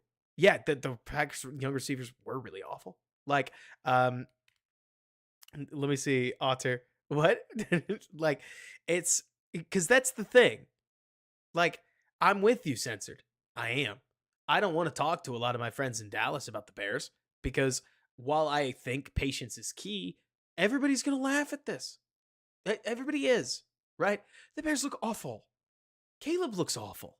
I mean, I think that I legitimately do. Like, I just said I think Caleb looks awful, okay? So this is going to sound like I'm talking out of both sides of my mouth. I think from a process perspective, a lot of what Caleb Williams is doing is exciting. I think it's good to see this level of quarterbacking in Chicago from a process standpoint. The results are awful right now. Like, we can't hit a deep ball. Some of the routes that we see are flat not open. We don't have the experience to just we don't have the experience to just turn into somebody amazing. We're not Joe Burrow, and by that I mean we're not the shotgun god that spent his whole rookie season basically a lot of taking sacks, but a lot of hitting 5-yard completion for 300 yards. Maybe that's coming. But that's the thing, Jordan. Like I think most people are. I think most people are laughing because of that. Seriously, is most people are laughing because a whole bunch of people, I got whipped up in it too, thought that Caleb had a chance to come flying out of the gate because Keenan Allen, DJ Moore, and Rome Odunze were going to carry him. And then, shocker, that didn't happen. And I don't know what I was thinking. I don't know why I had any faith in a guy who had 1,300 yards last year, a guy who had 1,200 yards last year, and what is typically a pretty productive receiver to come out and play and make it easy for him. But it did not happen. It looks anything but easy. Left, right, and center. The offensive line is not making life fun. Wide receivers are not really, they are getting open, but they aren't, certainly not all first read. It's not as simple as pick your guy and win, right? But anyways, let me see what did Mike say.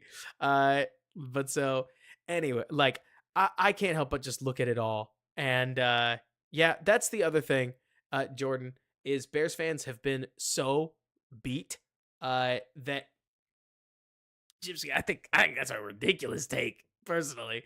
But so exactly, censored. Look, I gotta be real with you guys, okay? The next 3 weeks will say a lot. They should, anyways. I would tell you that I think these next 3 teams. So the Colts are not an easy win. We got to not talk like the Colts are an easy win. In fact, I think that the Colts match up with the Bears better than people realize. Not because the Colts are amazing, but because I think that the Bears struggle with mobile quarterbacks, and I will believe that until Flus proves otherwise. And God, Anthony Richardson is a mobile quarterback. Not to mention, Anthony Richardson right now is kind of playing like a gimmick, right? Like he throws deep and he runs the ball. But those are both things that the Bears don't stop super well. We'll see, but at least right there, like that's where defensively, especially against not DeForest Buckner, you got to see something from Caleb. Like, we got to walk out with 3 touchdown passes over the next 3 weeks. And I like Shane Steichen. I really do. But I can't help but look at this and see a Rams team that is quickly becoming the Rams' second string. You got to be able to beat that team. Then you're going to go up against Carolina, who, Red Rifle or not, is still one of the worst teams in football. And the scariest defensive player that they have, Derek Brown, is out for the season. So you got to see something. Like, one thing that I think is interesting here, because Jibby, this is the key. You asked me about what I thought about the Titans game, and I didn't think the Titans game was good, but I didn't really care because it was his first start. You're asking me what I think about the Texans game. I think that there was enough improvement to justify the wheels falling off in a game where he got battered. I'll live with it because it's his first road start. I'm not surprised. The next 3 games, you're going to deliver something. It's the NFL. You don't get that many chances. And I agree with everything I've said earlier about patience. I really do. Like, you do have to be patient with rookies. But also, when you get games, you're expected to develop off of them. Reviewing game tape is something that's very much easier to make actionable change compared to, like, what do you call it? Practice tape, where you can develop during practice. And I really believe that some of the habits that not every lesson is good, basically. But I also think over the next couple weeks, we should expect to see the Bears offense look more functional and go from there. But so let's see. At least the Bears aren't. Yeah, nobody has it bad as the Panthers, man. Nobody. But so, yeah, that's it. Like, Jimmy, we should expect to hit one deep ball. Truly. Like, we should. You have to. You have to hit one deep ball. Or at least one solid intermediate shot. Like, it sucks too, because the intermediate shot we would have booked to got interrupted by a DPI. Let me run through the tape so that at least we've seen it, right? We got a ways to go. So, here's the first one. Now, what do I think about this play? Well, it's 3rd and 3, okay? 3rd and 3. We're running mesh. You can see the meshing action right here. Cole Kmet does not set a pick for DJ Moore. Why? I don't know, to be honest with you. And then DJ Moore, for a reason that I don't totally understand, runs his route like this instead of running his route like this. And then the corner jumps underneath him. If Caleb was looking at Moore, then theoretically, this route is the kind of route that you might just throw an interception on. But DeAndre Carter has beaten his guy. Boom. I don't blame Caleb for looking and finding him. If anything, I think we can all agree that if I was sitting here saying, take the check down, then we're already 1 foot in the grave, right? But, whoop. Bang. Steven, who are we saying why not about?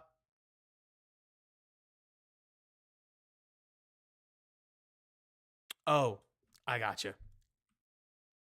But my thing is, I look at this. Caleb makes the right read. I love that he targets the alert. Carter is open. Yo, if we put this out in front of Carter, he might get to the 20. Like, if we don't skip this throw for some reason, Carter's like open. Like, we make this play, we're looking at a big hit, but we leave it out too far and a little over his head. Rough.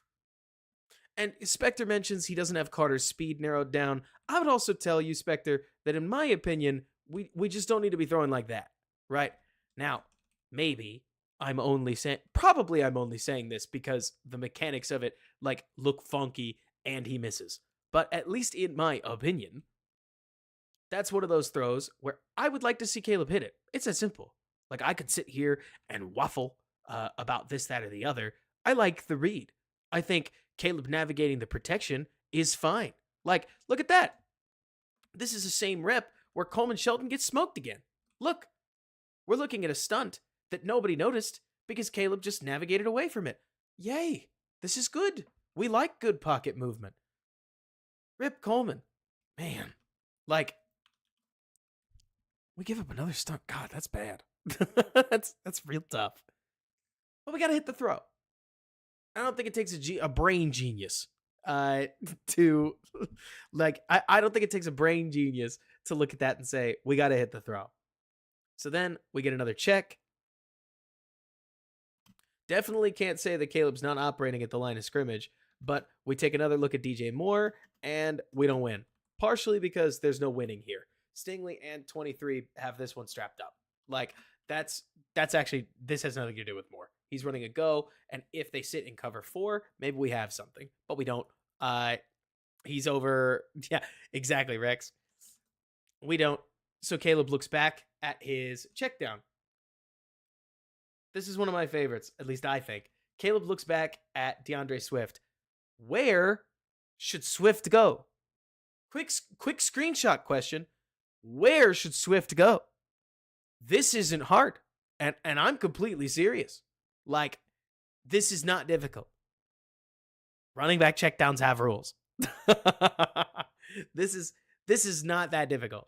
Run and out. Like, just run to space. Or you could always just turn back into the defender. Like, I don't know what he's thinking. Because there he is. He's got room. Or not. Whatever. And now, Caleb, this is where personally I always feel tough. Because now you've got a rookie quarterback in his second start ever standing in the end zone on Sunday Night Football. And he nearly throws, like, at least this one isn't grounding. But they catch a break on, who even draws the defensive holding call? Is it 0? Did they really flag that? Like, there's no way they flag Cole Kmet. Oh, they do flag Kmet. Wow. That is a bailout. Like, you got to go look for that flag. Just about.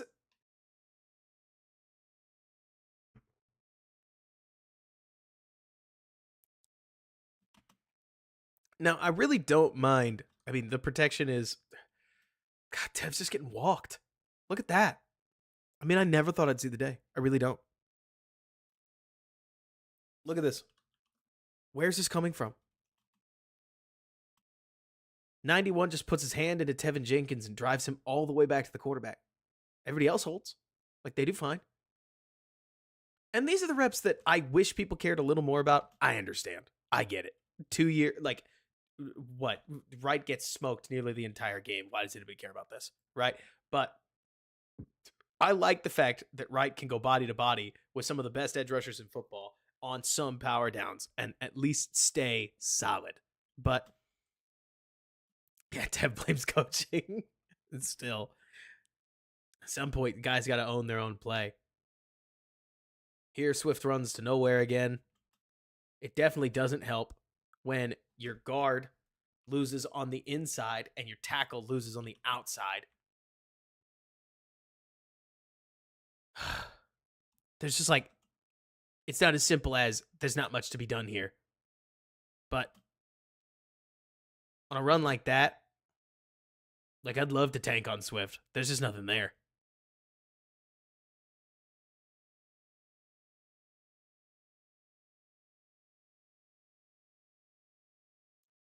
I think the whole line is seriously getting overhauled. Y'all, I'm not that dramatic a person. At least I really try to be reasonable. All 3 of these, I think they're all gone. At least right now, all 3 of them are gone. I think that Braxton is already trying. They're already trying to push Braxton. And with the way Darnell Wright's playing, he better be hurt or he's also going to end up getting pushed. I mean, I think there are going to be some people that are going to talk about Wright playing guard. I think Wright's arms are too long for guard. I really do.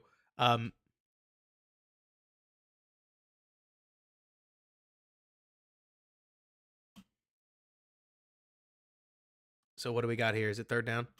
No, it's 2nd and 24 or 2nd and 14. Gee, we lost 4 yards on that run. Like, early play of the half, and we lost 4 yards on that run. That sucks. Okay, so this one, I don't exactly know what they call this, but it's just a smoke route right here. It's a drift post. It's Cole Kmet, and is it a double move over here? Uh, are they really, Alexander? I thought Wright's arms were like 35. I love that route from Rome. I now I just want to look at this. Like, this is sweet. Boom. Nice stop route. That's clean.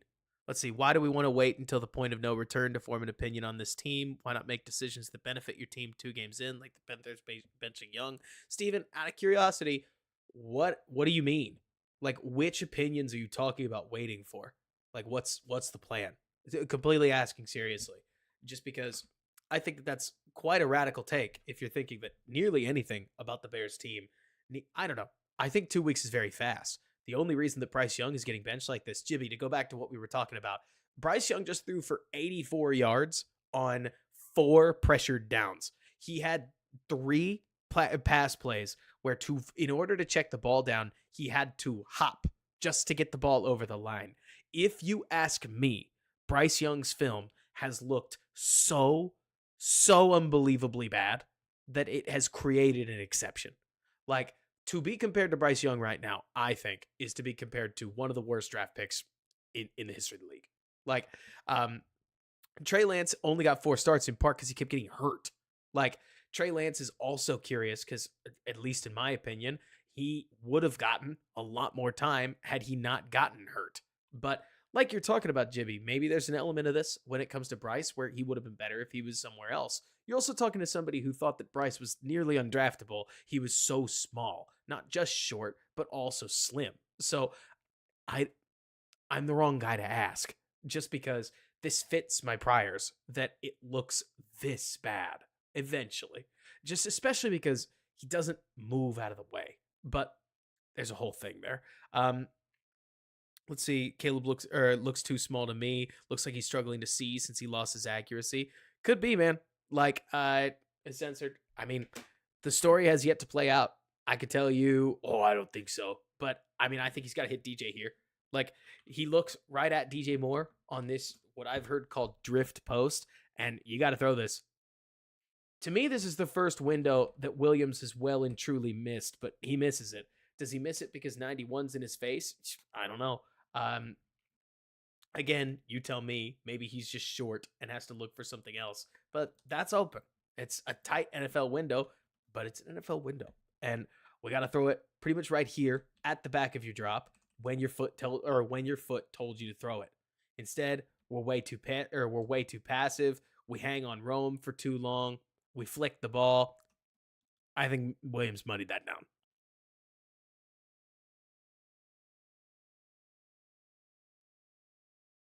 Do I love that 91 here is working Coleman Shelton? No, but I don't think we need to do this thing where we coddle the quarterback and make anybody else's single mistake the problem. Like, we got to hit that. I do think, for what it's worth, that yes, Spectre 91 is in the throwing lane. Like, he definitely is.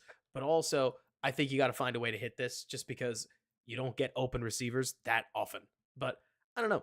I don't want to be like, tell yourself whatever you need to hear. You know what I mean? But I think he missed him. That's a ball that I think you got to get there. 3rd and 14.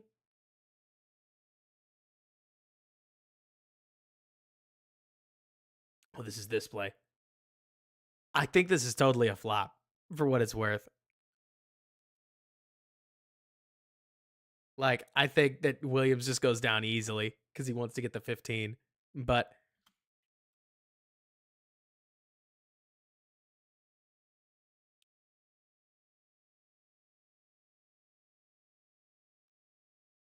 let's see. I think this looks like the same play that we got a deep out, or like a deep corner looking thing here, and then basically Mills to this side. It's basically the same play that they converted on 3rd and 12 earlier, with the difference being Williams gets to the back of his drop, and there's Will Anderson. And he feels him, and he steps up, and he gets through the contact twice. By the time he turns around, DJ's all the way down the field. Really nothing that you can do, I think, on this play.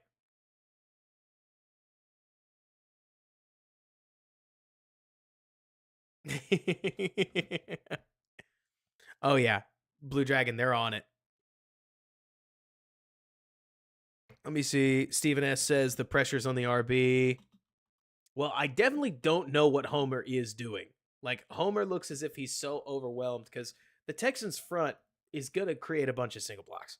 Like, the Texans front will get you 7-on-7 just about because you're going to probably push out the back and Everett to go take somebody. But as soon as zero drops into coverage, now Homer's got to work his way back to the outside edge.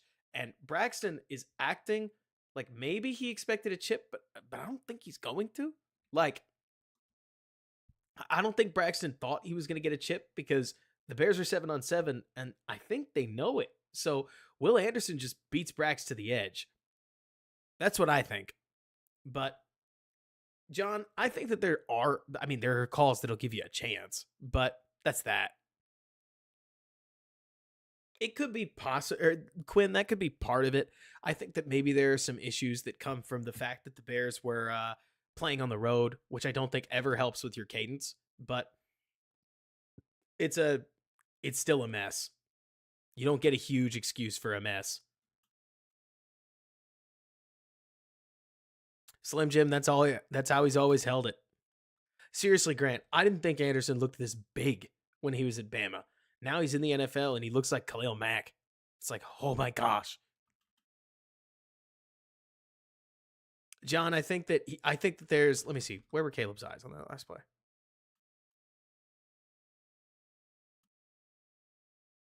Drops back. Looks like he wants the post. Or yeah, I think it's.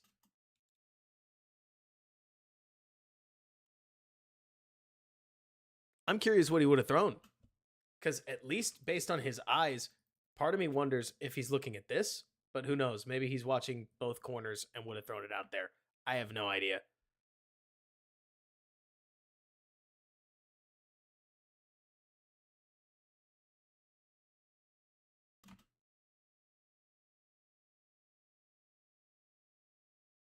Steven, he looks like he put on 20 pounds.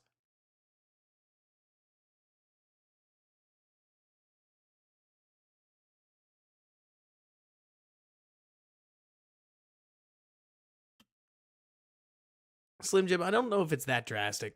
Like, I don't think secondaries just figured DJ out. I think DJ just ran into I think DJ just ran into a heavy metal like corner. Here they go, double stick again. Caleb hits the throw to Kmet. Kmet took a beating too. Like that hit that's coming up. Whew. Jordan, if the Bears fall to the Colts, I don't know what happens, but honestly, I don't have a good read on this season. Like, I got to be honest with you guys. I got the vibes from the Bears that the Bears thought the Bears were really good, which admittedly that has happened before. But what's going to happen if if the Bears lose a bunch of games early? I would imagine that the Bears are going to, here we go. I would imagine that the Bears are going to probably just stay the course, but they seem to think that they're going to shock the world. So this play, we've all seen this one. It's 2nd and 9. Caleb has played patient all game. Why he decides on this specific down where they have a couple of double moves, like they got a double move here, they got a double move up the sidelines, they got a double move up this sideline. Why he decided that he was going to just chuck the ball to Rome Odunze, I don't know. What a weird time to do it, truly. Like, he spent the whole game targeting DJ Moore. Now he decides he's going to throw one up to his dude. And then Rome just stops. And I don't know.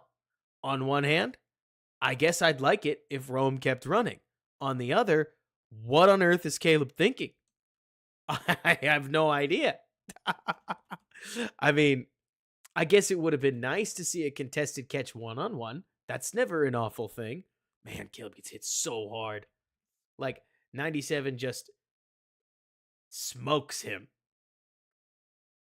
And then the Bears get bailed out with a penalty, which works. But, Corey, I would think so. Jeff's very intermittent on those. I think in my heart, I like the gumption, but that is a bizarre decision. I mean, it is a bizarre decision. You want to talk about putting on the cape and doing too much? It's that. Um, and that's the thing, MJ. Rome stopping is very like, what? But also Caleb throwing that ball, I guess in simple words, if I was Rome, I'm not surprised he stopped. Like, you're not getting that ball. At least not normally. Here's DJ being a dude. We knew this. You want to see magic? Give DJ Moore the ball. He does exactly that stuff.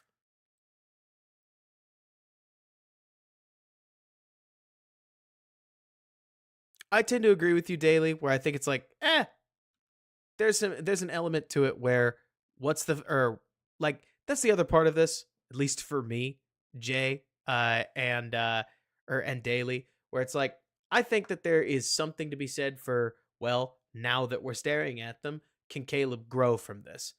I would hope he can, but you'd rather he do that in practice. His screens work when they're given to good players. Here, we can't make it up. Nate Davis is gonna tap and then false start. What are we doing, dude?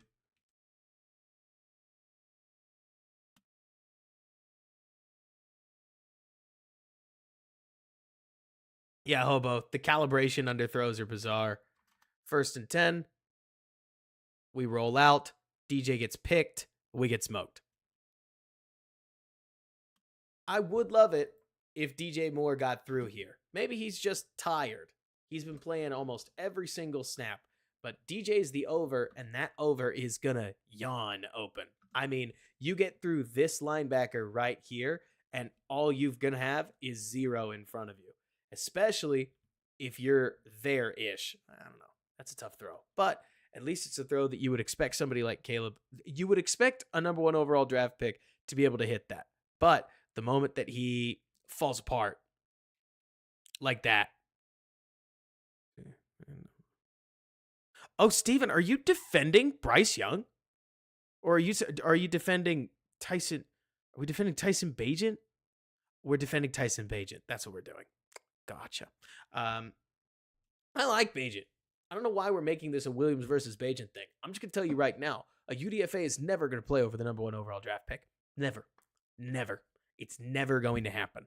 Like, you could put that in your pipe and you can smoke it. The only reason that a 7th round draft pick played over a 3rd round pick that somebody traded up for is because A, he got hurt, and B, his coach just did not like him. But in the standard case, that is never going to happen. You can complain about it all you want to, but it's never going to happen unless Caleb Williams bottoms out that badly. So you just gonna have to wait if that's what you want to see happen. Like, if you want to see Bagent get his due, then I guess you're cheering for Williams to get hurt, because that's what it's gonna have to take.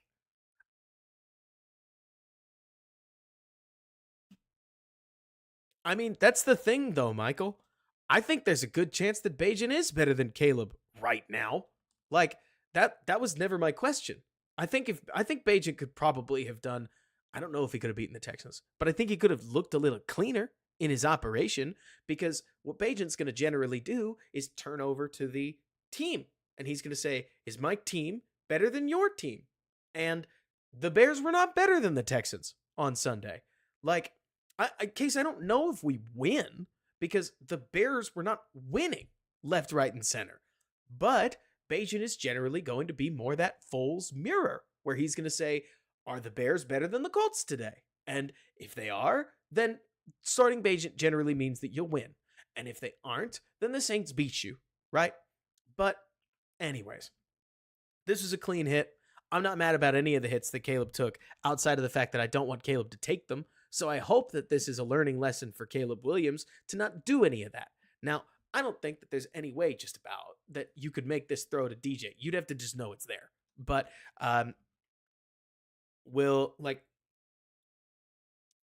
it's fun that the team supported him. I gotta be honest, I just don't care.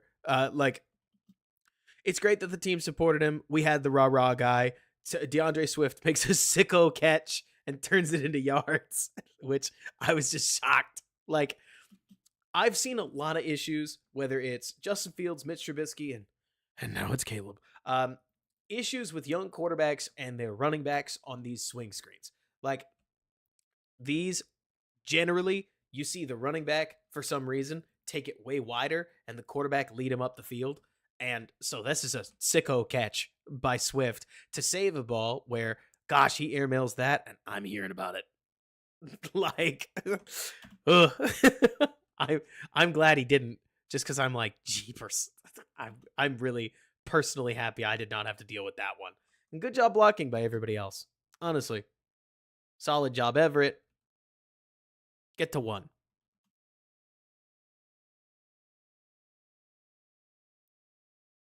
Look at Everett doing some decent blocking and a minor hold. Then we get to the 40. It's 3rd and 1. We check. We get the same play, right? You tell me. So, JT O'Sullivan, mad that the Bears offense doesn't have any options because then Rome is doing like a no route over here. I personally think I would like DJ to give you something. If this is really just ISO ball for DJ Moore, then you need to have a throw because on 3rd and 1, we have to put the ball somewhere. That is unacceptable, right? We got to go somewhere, if you ask me. DJ snaps, bends, snaps, loses his feet. Corner beats him to the spot. There's nothing there. And then we get eaten. And then on the other side of the play, Rome doesn't do anything, which I just don't like from a design perspective that we're taking a play off on 3rd and 1. But I'm bummed. On a play like that, yeah, I'm bummed.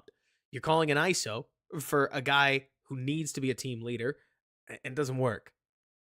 Partially because he's just not open. Maybe it's just the Texans.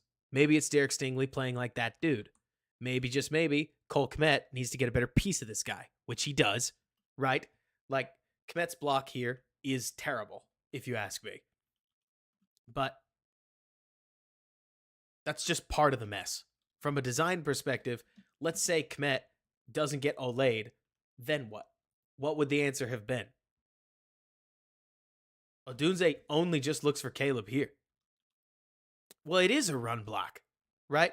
Like, Reinhardt, you mentioned it's a run block. It is.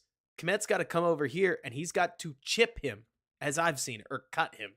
Most of the time when I've seen a sift like that, they roll over and they cut the backside edge. So I don't know what Kmet thinks he's doing, but that isn't it. In Chicago, I'm going to have to make you just go back and watch it again. It's an ugly game across the board. He probably does look over at Rome for a reason. He's got to do something. Toss out. We got to skip the run plays if we're going to get to this through 11:30. Sorry, everybody. This one, they have Carter on the front. I like toss out. I think toss out gets you good angles. It works.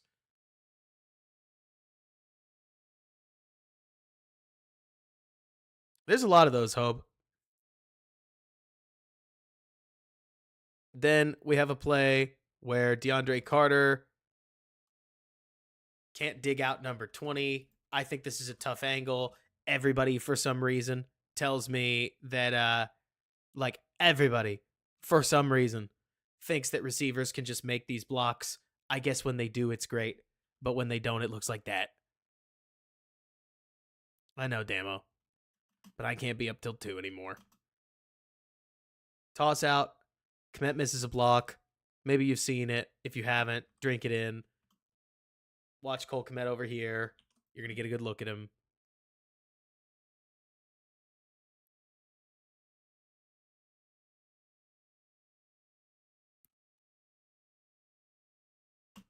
Kmet just hard whiffs. Hard whiffs. I mean, that is bad. Whoosh.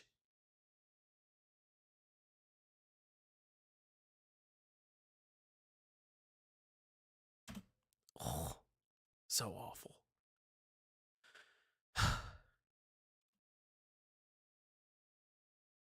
Jay,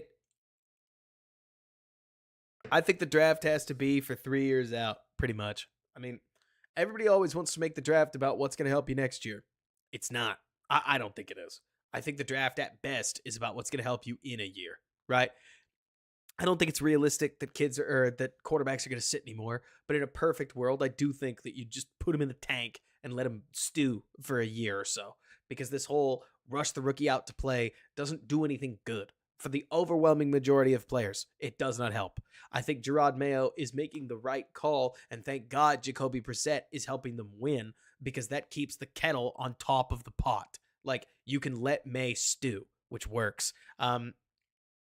I think, let me see, don't draft high or players that high and burn 20% of their cheap years if you can avoid it. I mean, I agree with you, Jordan, in principle, that you want to get the maximum value out of the contract that you're dealing with. I also think that bad habits form for a reason. And I think that bad minutes are a huge part of that, in my opinion. Ribbit, I'm not going to deny you on that. I mean, it is what it is, right? But so, Blue, I just made that comment to a friend of mine the other day that I feel like Kmet starting the 85 as he has a season where suddenly he can't run block anymore is a tough scene. I don't think they're related. I think it's just a bad coincidence. But I'll tell you that it's never a good look when a player on a high profile team suddenly starts a podcast and performs poorly, which was something that I think he just had to drink, or like he had to be aware of. I don't know what Swift is thinking on this play, by the way. I don't know what Swift is thinking. Like, watch DeAndre Swift on this play. That isn't a block. What is he doing? What's he doing? Like, I'm all about trying not to get beat. Rome gets beat on this play, but whatever Swift is doing, that's never not going to get called. But so then, 2nd and 19. We want the play action shot. We don't really get it.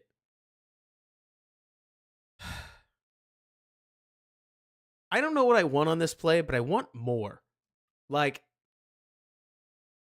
this is a play that I've seen a lot of, where you basically have Rome run here and try to clear this safety, and then Kmet wheels up and he's one-on-one. And a lot of times you've seen guys just take that shot over the top of the defense and give the tight end a one-on-one, but there's really not much there. And then Rome just kind of bends it right towards the other one. Like, I don't know. There's a bunch of weird stuff on some of this tape, at least when I'm watching Rome, where I'm like, does Rome know what he's supposed to do? Like, I don't get why he's fading away from the safety. If anything, cross the dude's face. I've never coached receivers, but like, look at this. Go there, right? If you hit the gas a little and you get across the safety, if you can, then at least there's an opportunity for some backyard ball. That'll never happen, but I get to whine about on a stream. Instead, you check it down to Herbert, and hey, he gets you 4 yards. Hooray. Now it's 3rd and 14, which I get it. You need this. Like, you need the little plays. It's funny, right? Because on one hand, if Williams was stroking it deep and couldn't hit anything short, we'd say that's not how you win NFL football games. So Williams coming in and just flicking the ball a bunch in little moments like this and getting all the little yards and ending up over 150 yards passing, at least, is something that we just don't care about because he lost, right? Like, we don't care about it, even though it's a nice step forward. We don't care about the line of scrimmage command. We don't care about the fact that his eyes are in the right place. We don't care about the fact that at least he played NFL football. I don't think. Mostly just because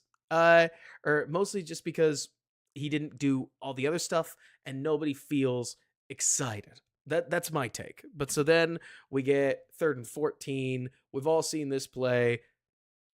Caleb hits the back of his drop, throws, intercepted. I'll tell you, in my opinion, I think the fault lies with the footwork. Watch Caleb's delivery. Caleb's delivery looks afraid. It's not good.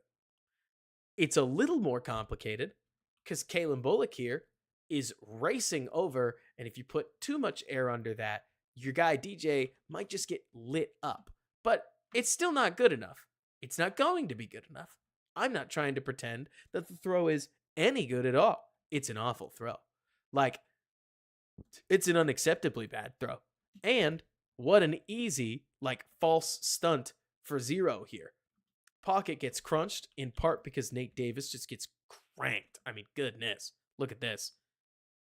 Nate Davis gets just dog walked. You really don't see this often. Like 64 here, he gets tripped a little. No, he gets tripped a lot. But he still ends up just spilled on his back. And then Williams with the classic, like in 2006, you used to talk about quarterback making a back or like a back foot throw, throws it off his back foot. Results are as expected.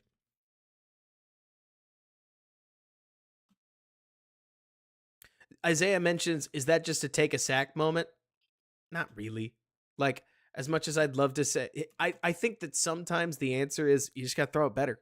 Like, so in this case, the answer might have been hit the back of your drop and just immediately throw it. Williams takes one hitch and instead he gets crunched. I do think DJ runs a pretty solid route. Like, DJ wins here. I've given DJ some hell. DJ wins here. He crosses up Stingley and there's space. But like you're saying, Hobo, back foot, ball floats Marcus. Hobo mentions, we know he can. So what's the so most people are just frustrated that we're seeing it this way. And yeah, I tend to agree. It's like, I'm not worried because I've seen him make these throws. But also, he's got to make these throws. 1st and 10 the other way. Quick throw, lit up. JT O'Sullivan's reaction to this was hilarious. He just said, F you, 14. Gerald Everett just doesn't block. And 5 just kills DeAndre Swift. Goodness, man. Just murder. Murder on a football field. Yeah, Donald, you can't say coaching doesn't matter.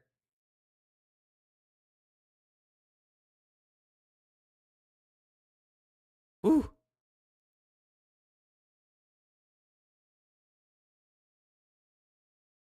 Second down. So, here's the other INT. That's open. I think that maybe, just maybe, this guy can drop back enough to tip this if it's a perfect ball. But you got drafted number 1 overall. You're supposed to make this. This does remind me a little, and I don't love that, about the Colorado throw that he had. But I don't think Williams puts his whole arm into this. Like, I think he throws this with touch. Throw it harder. Because Kmet has to curl his route and stop. It's just a bad throw. You can push the ball downfield further than that. Now, going back a little further, I would like to see 2 things, right? I wish, man. You mentioned Torrey Taylor. I would like to see 2 things. On one hand, I'd love to see Caleb find Rome Odunze. On the other hand, I'd like Rome Odunze to actually run this route well, right? So it's double slants. It's funny we had somebody calling for slants. It's double slants here. But Rome, I think, runs this into the other DB. A lot of times I've seen this play get run. The wide receiver on the outside will stem this thing out and then break it back in so that it looks a little more like that, right? Because then you end up with a bigger window and more space to attack it when somebody drives on this. By the time Caleb pushes to Rome, he's already not open.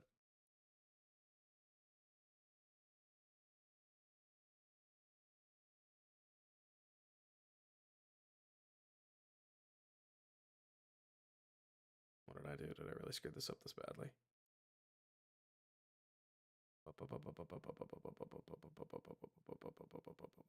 There it is. Now, I also think Caleb can get through the read faster, like get off that, or start driving on the second one ASAP. But we don't. And also, Darnell Wright gets beat during this time. I think we could have gotten a throw off. Like, Darnell survives, but he also gets spun on. Sheesh. This is tough. Like, look at this.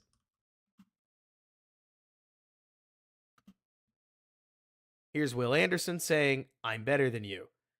And he is. Goodness.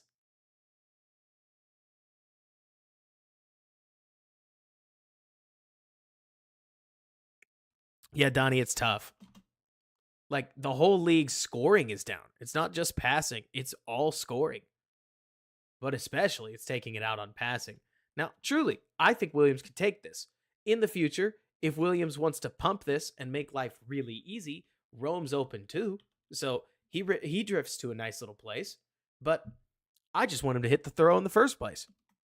Red Sea, you mentioned why didn't he hit Rome? Well, because he wanted to hit Kmet for a huge chunk. And if he'd hit Kmet for a huge chunk, he'd think it or like we'd think it was dope. So it's one of those where we're partially just what's the word? We're partially going after it because it didn't work. Censored, it does feel like he's aiming it, doesn't it? My hope would be that this is the kind of play that he just improves at. That he settles over some weeks of screwing up on live television and over the next 3 weeks gets a handle on things. We'll all find out together.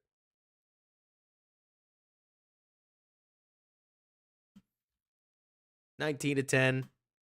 It is shocking how much tape is left on this game.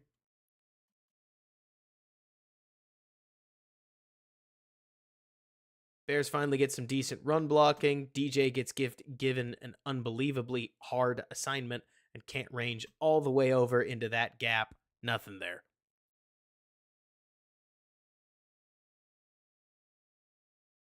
Right, Michael. Is this the one he got grounding on? No, that's just a throwaway.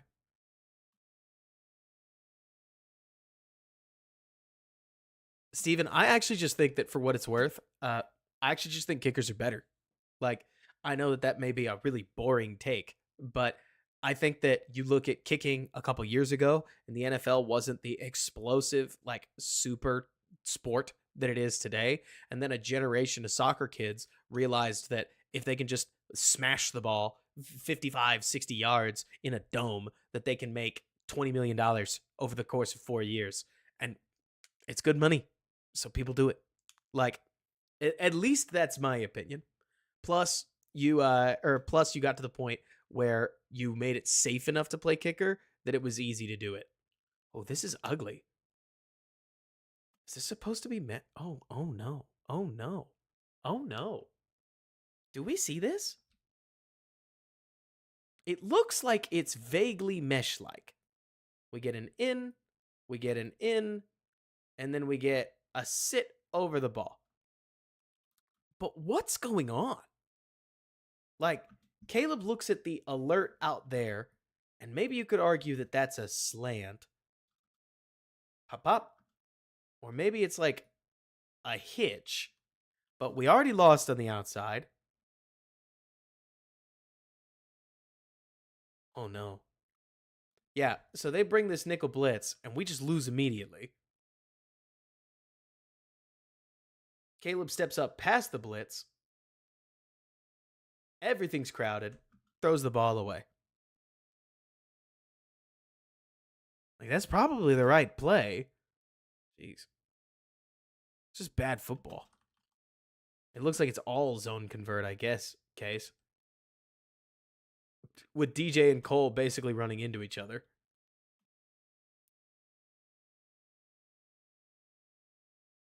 Third and 7. Who we got? Thank you for subscribing, Red Sea. I appreciate you. A lot.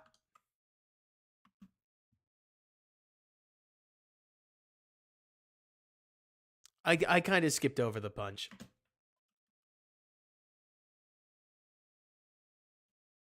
Maybe it's me, baby, or maybe I'm babying him, censored. But when I see Kmet break down right there, I think you got to throw to him with anticipation, because by the time you do throw to him, that linebacker's closing on him.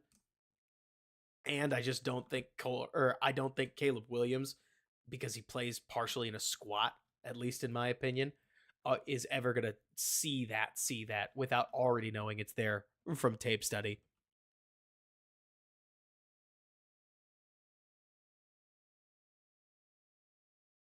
Third and 7. Oof.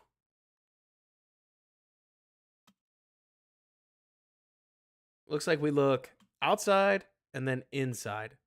By the time we look inside, bang.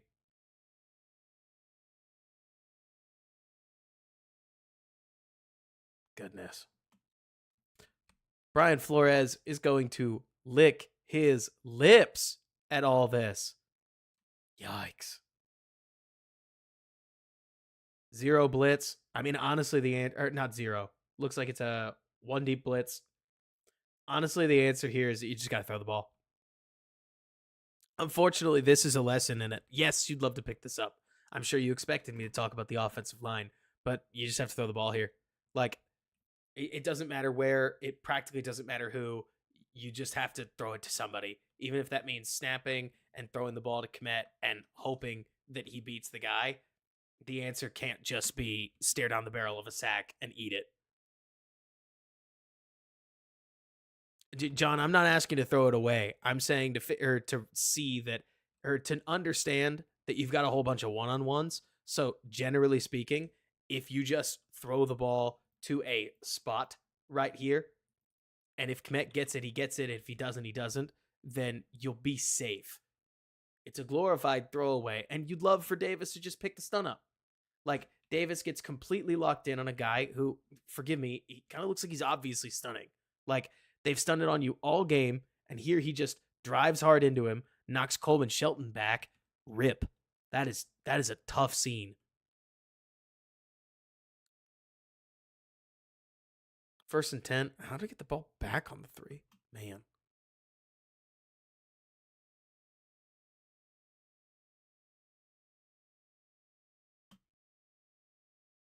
Yeah, Case, it does kind of feel that way, right? Oh, the fumble. That'll do it. Goodness, look at Davis. We're trying to run duo. All we're trying to do is run like inside zone. And we just get mashed. What is this? I've never seen this. I'm kind of not kidding. Like, that D lineman so gets into Nate Davis's gap. That is shocking. Maybe, Spectre. Part of me doesn't know.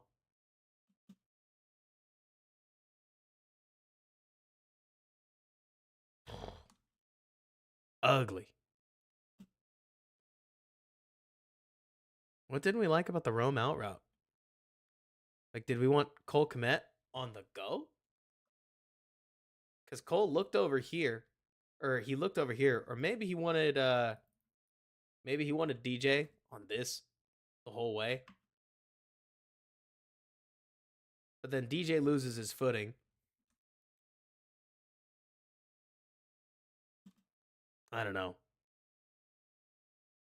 You start to get to this point where Caleb is making throws like that. And I mean, like, do you need me to tell you that that is not what you're looking for? I mean, you don't need me to draw you a line.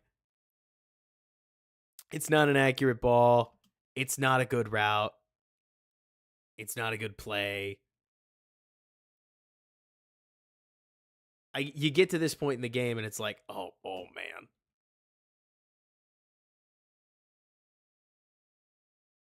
No footwork. Just awful. And I mean, he's a rookie, second start. Like, you want to be reasonable. I think there's reason to be reasonable.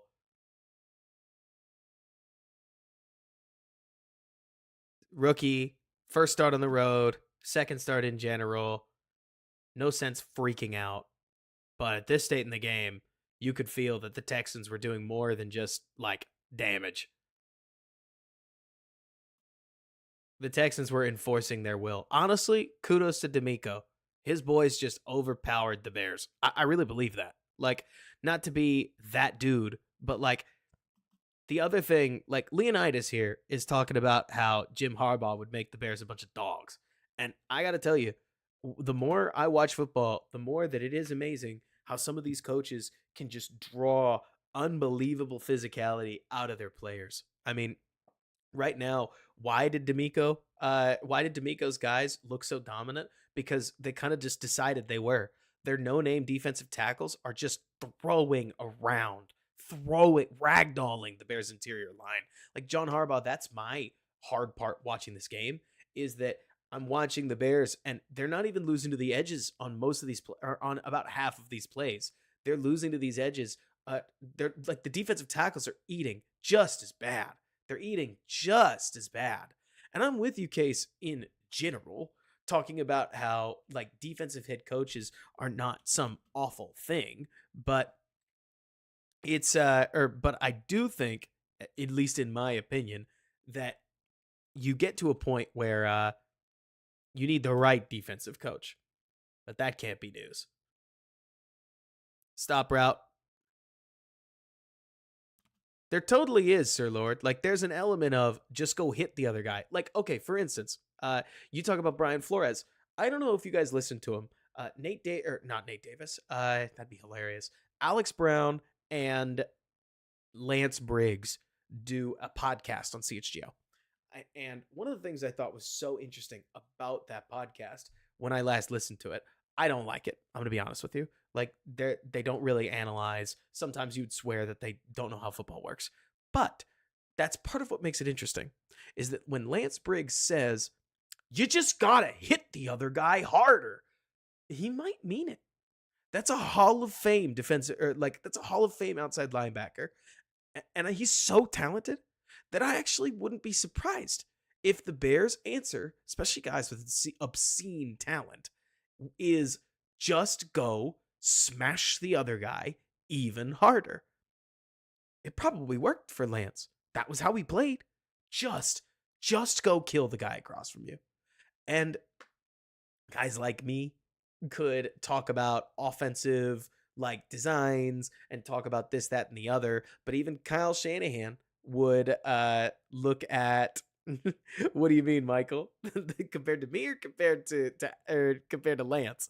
But so, anyways, I say this because it is critical that as football gets nerdier, we don't forget that when Kyle Shanahan gets asked about what makes a good football team, he says physicality. And you can't lose that. So I look at the Bears and I can't help but think that a lot of these guys just have to decide that they're better than the guy across from them. And I don't know if it's going to be that simple.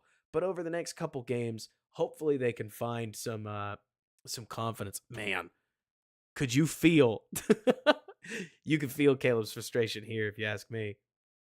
Oh man. The Bears receivers barely look like they're running. Rome runs a stop route. It just doesn't have any. Look at this. I mean, watch these three. Watch these three. Just watch them all at the same time, okay? Let your eyes kind of glaze over and tell me this looks like it's got the intensity of the early part of the game. They're laid off the snap. None of them are running. This is a second down. It's like not even a third down. I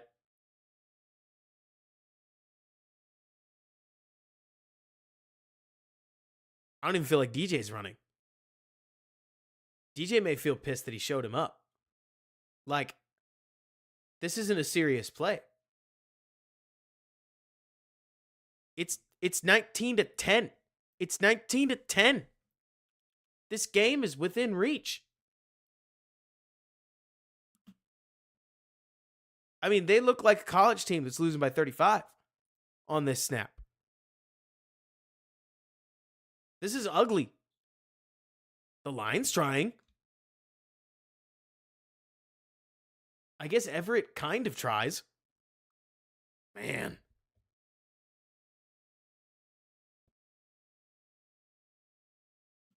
It did feel like that, didn't it, Donald?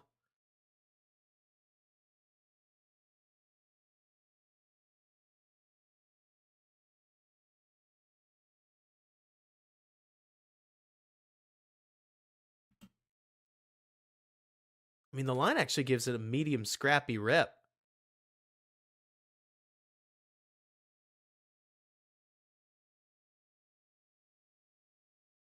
It didn't feel like what, Blue Dragon? Specifically.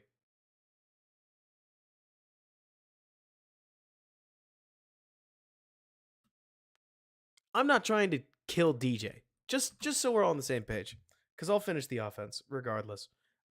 Just so we're all on the same page. Not to sound like first round mock, okay? But part of the whole reason that I've themed the show this way is because I do think everybody expected too much of a rookie. I don't think the offense is delivering. But when I look at least at this offense, I'm surprised at how Caleb Williams is like in the middle-ish, I guess, of the Bears' offensive issues. Like, yeah, they have a rookie quarterback, and there are plenty of times where he looks like a rookie, and those are not good. But also, the Bears, in my opinion, at the very least, I can't help but look at the Bears and see offensive issues ranging from architecture to just a woefully designed running game and a running back that's playing horrible and a receiver set that doesn't make any sense. And Jordan, you talk about him getting the JSN treatment, and I'm looking at, yeah, I mean, to be fair, Moore is not getting the whole route tree, so he may hate Waldron's offense. It's just a huge bummer to watch, because I guess there's part of me that looks at it and says, if Williams had played any better, they'd have won the game. And if they'd won the game, they would have only won the game because Williams won it.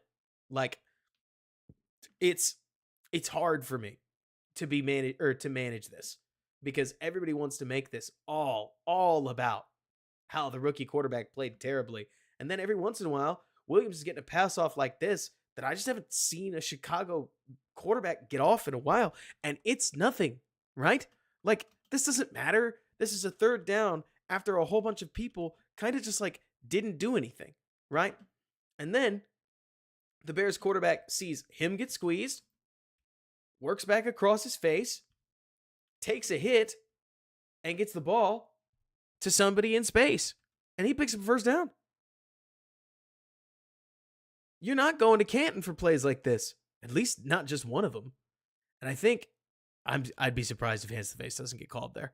But like, that's good pocket quarterbacking. And it still doesn't work. Like, or it's still, let's say, imperfect footwork. But between 0 and 10 yards, I've heard a lot of quarterbacks, especially Rodgers, basically just wrist the ball. But I can't help but look at that play, and I'm like, this is really exciting. Like, we go read 1, read 2. Can we get a little faster at it? Yes. But that's a huge third down. It's the reason the Bears score points and make it a 1-score game, and then Kmet dies. Good Lord, y'all. I'm shocked Kmet held on to this football. Massive, massive balls on Cole Kmet, if you ask me. I really try not to talk like this too often, but holy smokes, Kmet took a hit on this play. That is, I hope he's all right. Oh my gosh. I'll need to take a look a little further, but just watching this one to remember what happened. Oh my gosh. Oh my word. It's a perfect hit, Otter. It's super close, but it is a perfect shoulder hands hit. It's just massive. Like, it's, oh my gosh, it's just a massive hit. And Kmet held on to the football, which is its own pretty shocking thing. Maybe in theory, you could get the ball to DJ here. Like, I could see it where if you threw this with stark anticipation and just full confidence DJ was going to come back to it, that you could force the ball to him. But I also never mind pretty much any check down where you get the guy to or where you get the ball to somebody with 7 yards. I don't know if the ball was, let's see. He looks there. He looks there. It looks at least like he goes 1 to, I'm going to say a fuzzy 2. Like he kind of skips it and comes back down. Let me look a little further. I don't know, because it's vaguely late, but he takes one big hitch and then gets the ball to Kmet. Kudos to Petrie for just triggering on it. I mean, AC, I'm not shocked, truly. Like, this looked like the hardest he'd ever been hit.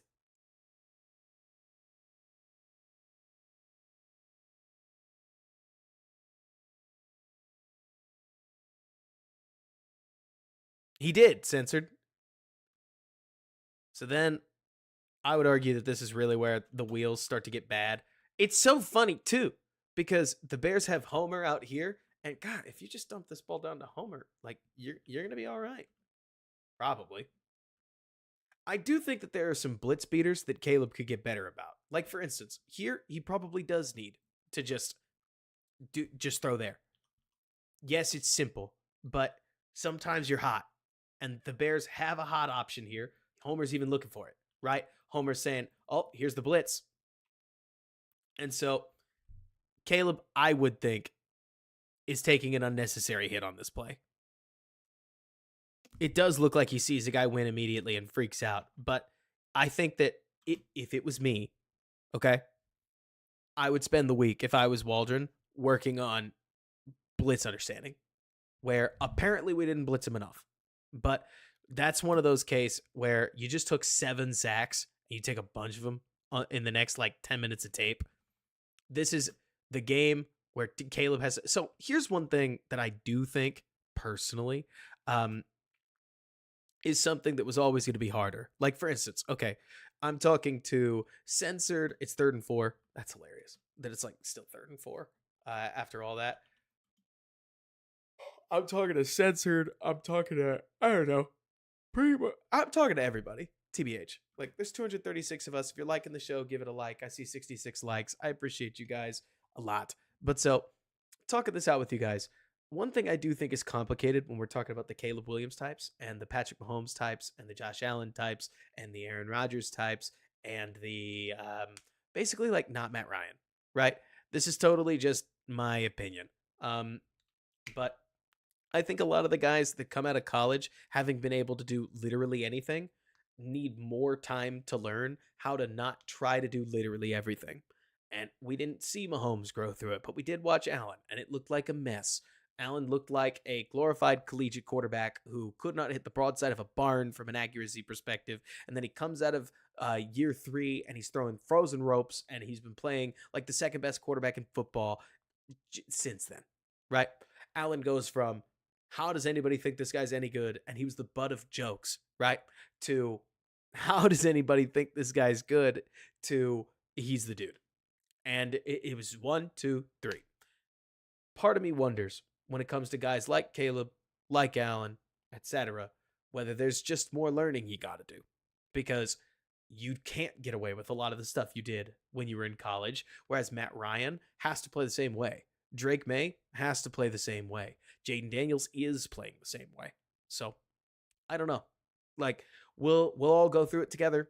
Maybe it's just bad, but like maybe he's awful. Maybe the Bears are cursed. Maybe we all end up cheering for other teams at some point. But I doubt it. I think that there's a learning process that goes through a lot of these guys.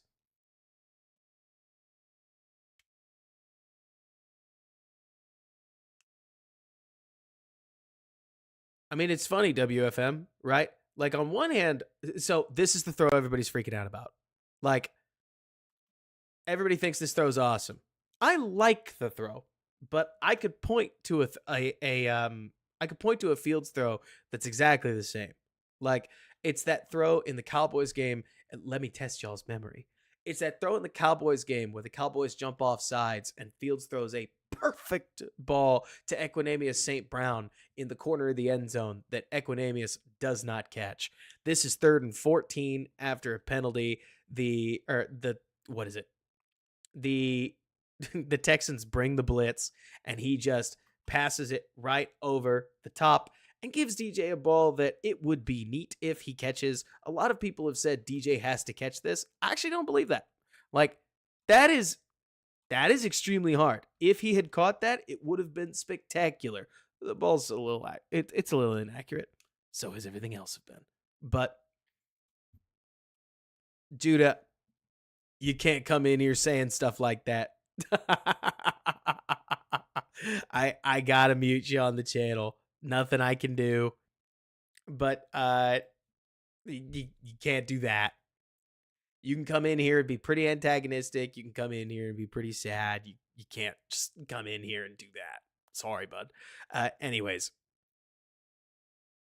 It's a sweet throw. It would be even better if it was outright accurate, but part of me wants to give it a pass because the line folds so hard. Coleman just gets mashed again. It's so tough. Yeah, grades the ears every time, right, Hobo?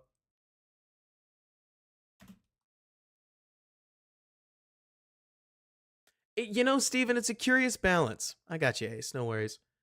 Steven mentions we're saying Caleb's not ready and that the best players should be playing. It's weird because I agree with you. I guess in principle, if we were cool with the best players playing and Caleb stepping in when he's ready, then yeah, actually, let me put it this way, Steven. I'm going to finish the offense and then we'll probably do I know it's 11:30 and I don't mean to be the guy who's immediately going to break his own rule, but we'll finish the offense. We can look at like a couple scattered defensive plays just so that we got to see it. But anyways, you get it. Just because I do want us to be able to see something fun. But anyways, all this to say, right, that oh, Steven, in a theoretical world where number one overall picks were just considered it was normal to just sit them on the bench or to give them limited minutes like you see in the NBA, then it actually could have been kind of neat to see whether it's a veteran or Tyson Bagent to see somebody else play while Caleb sat and got ready. I can just tell you it doesn't happen. Like it's not even me trying to cape one way or another. It's me more saying it's kind of like when Bears fans ask me, well, Robert, can't they just trade for an offensive lineman? Not really. It doesn't happen. And I don't want you to get your hopes up or worse, get mad at Ryan Poles for something that is about as realistic as the moment that you're late on rent, somebody just dropping by and dropping off $4,500 at your doorstep. Like, it's just not going to happen. And so, in that same way, Bajan's not going to play. There's no team where Bajan would play in this case because he got drafted too high. I mean, it's never going to happen. And I almost wish it would because I think Caleb, with a little bit of time to sit on the bench, like a lot of rookies, would benefit from it pretty nicely. Jaden Daniels getting some time to sit on the bench would be awesome. I think Drake May getting time to sit on the bench is awesome. I mean, I could go down the laundry list, I guess. It's so I'm just not surprised that Baker Mayfield is finding a little more juice in the later part of his career because I thought the Browns gave up on him so quickly. And so I don't know, man. Like I end up in a jam when I think about this situation because on one hand, you have to play Caleb. On the other, performances like this, especially with an offense that needs a quarterback to deliver so badly. Like, that's the other problem, y'all. The run game is doing so little that you can't just turn to the run game and hand it off and throw quick screens. You can't do that. The offense needs the quarterback to move the ball because the best players are wide receivers and the offensive line sucks. So it puts more pressure on Caleb to deliver. I didn't see it coming. I should have seen it coming. That in the excitement, there was too much weight on Caleb Williams' shoulders if things went wrong. I will figure it out together. I'm not worried. I'm really not. I think that there's too much good in this tape and that there's a lot of bad that thankfully Caleb has the experience to process because he's played a lot of football. But I do think, at least when I watch this, that it is pretty staggering watching how poor the whole team played. So on to the Colts. Gotta play better. You might even be able to get away with losing, I think, without all hell breaking loose. But you gotta play better. You can't play like that. We got a little bit left. Grit your teeth, because we start seeing a lot of this. It looks like it is a screen. Oh, it's a screen to commit. Look at this. This sucks. Cole Kmet can't get off 55. So as soon as he turns around, there's nowhere to go with the football.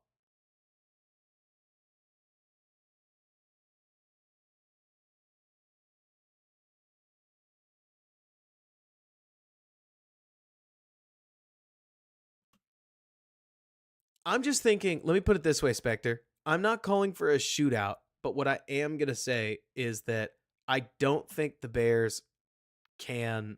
Let me see. Marcus, are you talking about sitting?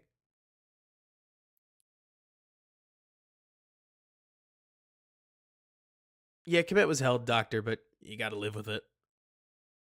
Let's see. Handoff. Oh, this is the draw.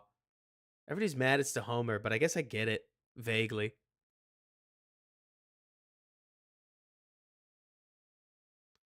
Well, that's the problem, WFM. It's not as simple. I mean, you got to sit with a good player. Ah, I get this. I get it. Okay, so at least in my opinion, looking at this, here's my take. I think Williams' throw is accurate and wrong. Okay, which I did not think at the time. DJ Moore is going to take this route in, up, and then he's going to basically react to the back shoulder ball. But DJ clearly thinks that the ball needs to go forward. And at least when I look at this, I tend to agree with DJ. I think he gets a step. And so when, let's see, Ace is okay. Ace has been here for a while. Is he fine? Is Ace doing something? But so let me see. At least as I see this, DJ is hitting the brakes and then reaching for a ball. Where, in my opinion, if DJ thought the same way as Caleb and rounded it out, so turned that way instead of that way, I think he gets there. But it looks like DJ wants the ball pocketed right there, and he doesn't get it, and I can see why he's frustrated because he thinks he had a touchdown. He thinks he had the play of the game.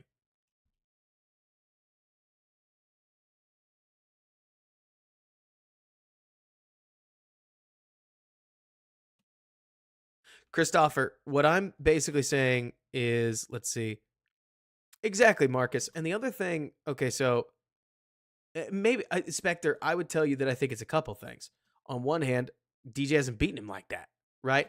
At least he's not deep beaten that guy like that. Not to mention, Caleb's always liked the back shoulder ball. But when DJ's laying on the ground like that, I think it's because he's thinking touchdown.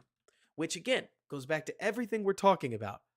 My opinion, there is a lot of miscommunication and there's a lot of guys that are not gelled when I watch this offense. Everybody wants to make it more than that. But every time I turn the tape on, I see a lot more stuff that's fixable than I do stuff that's irreparably broken.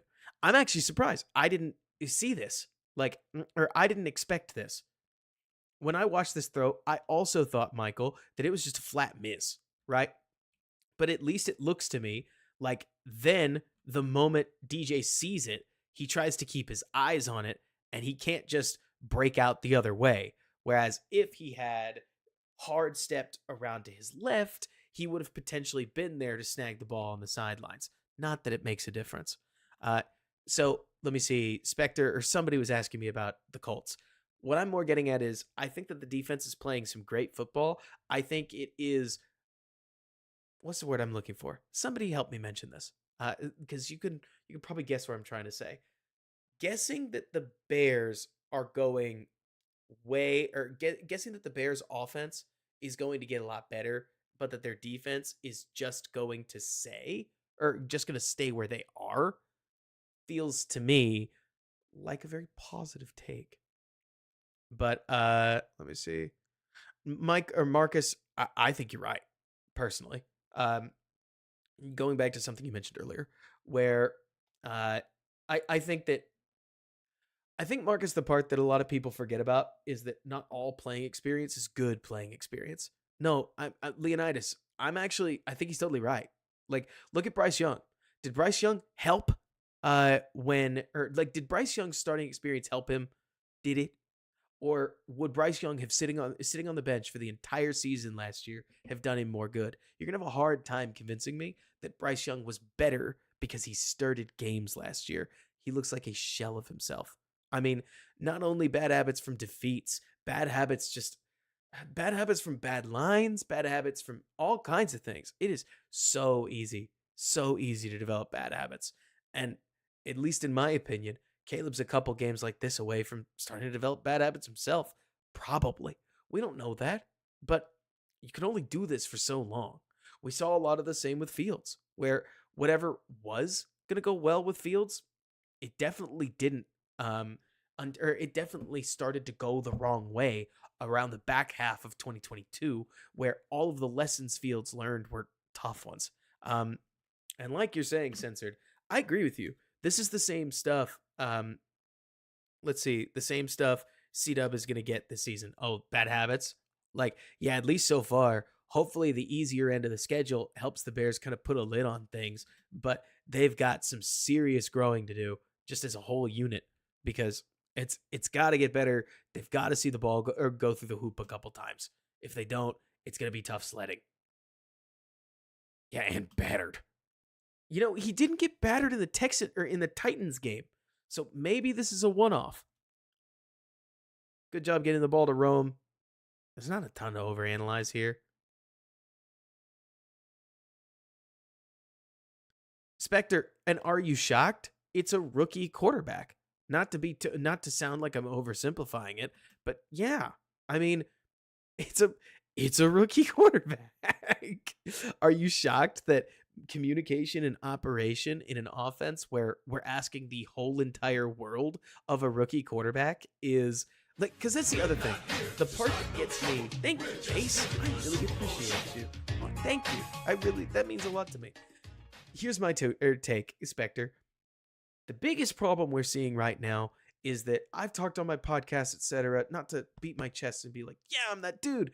But I've talked on my podcast before about how the Bears offense was always going to be inconsistent, right? The problem is the Bears passing offense is the only part of their offense that's moving the ball at all. So now you've got one side of the ball that's unacceptable. And then you've got another side of the offense that's inconsistent. So what do you get?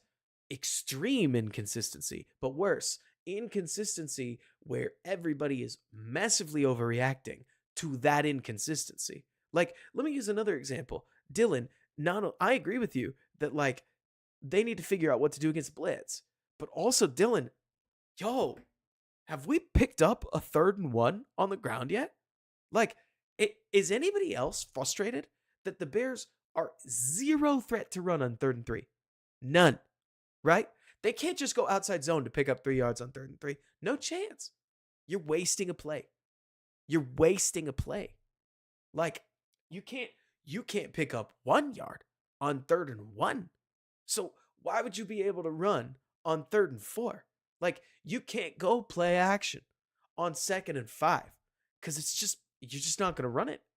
Like, it's crazy looking at how bad the run game is right now, which is, to me, infuriating because it puts more pressure on Caleb. Like, and I understand, I really do, that all kinds of people are going to look at that and say, well, Caleb's got to play better. But I can't help looking at this, saying to myself, that there's no way. That's not actually CHGO, right? let me look you up. No, but that would have been awesome. I saw that. I was like, shoot. But so, yeah, I do remember it. But so when I'm looking at this, it's like, because Censored talks about how Caleb looks a lot like Mitch in his eyes. I don't know if I agree with that, but at least right now the spotlight is on Caleb. It's like way too on Caleb because every single, like every series, it feels like the run game is just holding everything back. TiVo, I'm working on it, but hopefully that'd be neat. But so let's just watch the last part of the drive. Everett drops this. Rip. I mean, would love to have that because theoretically, catch a ball, soak the tackle, maybe get to the out of bounds mark, is what it is.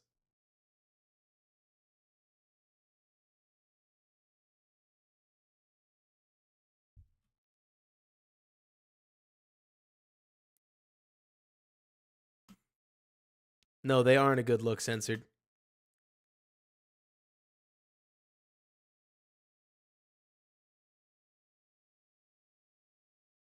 Hoping for it, TiVo. We'll see.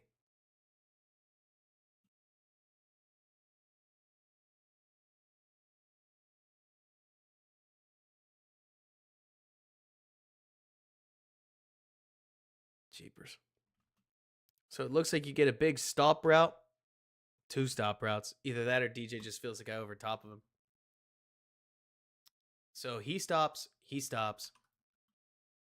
And by the time they're out of their route, we're eating. Yikes. And so I've seen a lot of people. This part pissed me off. Can I be honest? So I saw a bunch of people on like Twitter and stuff like that.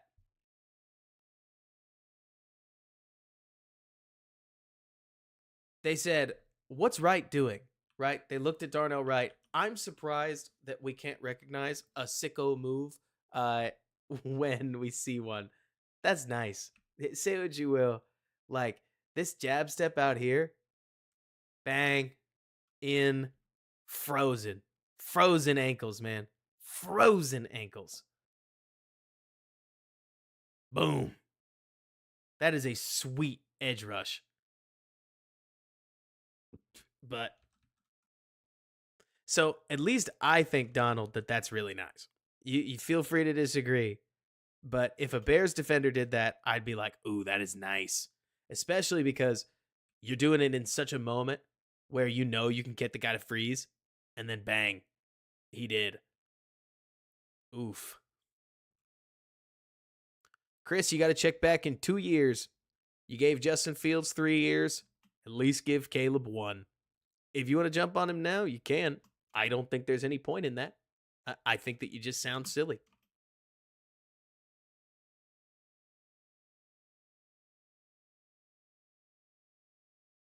Man, what happened here?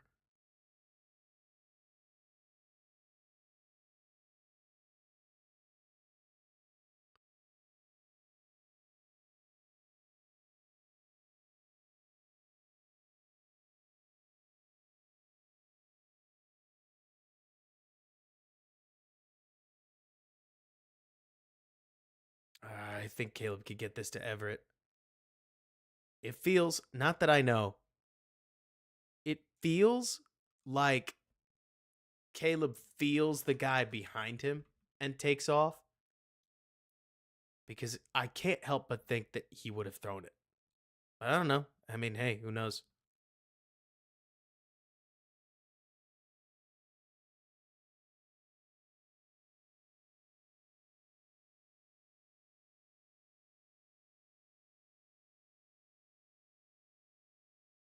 Autier, if you're talking about what I think you're talking about, I think you're right. You mean how week to week people say, all he's got to do is throw for 230 yards, or like 230 yards a week, and he'll throw for 4,000 yards. And then so many don't. Like, I'd believe it. Chris, I gotta tell you, man, it feels weird to me when we talk about how, at least I think, Caleb has 2 touchdown passes on his record. I just got dropped. But I don't know. If you want to make it about touchdown passes, I mean, we're talking about 3 touchdowns, all of which Rome's pass in the preseason, if you're seriously counting that, and then the Keenan Allen out, which is right there, and then the Rome Odunze slant, tough play, but it's on the table. Whereas it's just been bad luck. I don't know, man. If that's really a hill you want to die on, you can. I don't get why. To me, the moment that you don't draft a quarterback at number 1, like, here's my problem, Chris. Who'd you want to draft? Did you want to draft Drake May? Did you want to ride things out with Fields? Did you want to draft Jaden Daniels? Hey, if you wanted to draft Jaden Daniels, I guess you can have that take. If you wanted to draft Drake May, I'm totally fine with that take. I'm totally fine with, we should have drafted somebody else. But when the answer is we should have kept Fields, you're just giving up. Like, you at that point, I believe that you're saying mediocrity is fine. And all I wanted is a slightly better team so that when we lost, we could lose a little nicer, I guess. Like so you mentioned the Hall. Like, let me see. Did I like the Hall the year before? Well, I liked the part where the Bears got better players, but the part where they went from 3-10 or like 3-14 to 7-10, I mean, you can't think that's good enough, can you? Like, it's Fields is two to or okay. If we're gonna make it a wins thing, at least talk about the fact that Fields in all of his preseason drives also only has one touchdown. So there you go. I don't think we needed some Hall, especially because I've got enough people telling me that Tyson Bagent is an NFL level starter. I think he could be fun in the same way that watching Mike White is fun, but I don't think we're talking about something viable here. But like, we'll get there. Uh,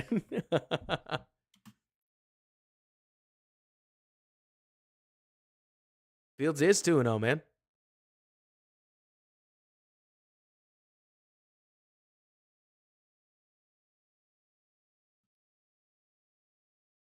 Plus Wash top 3 pick in 2025. Who's giving the top 3 pick? How do you get Marvin Harrison and a left tackle? Would the left tackle be like Alt? Or do you have to take MHJ1? It doesn't make any sense. It's a dream.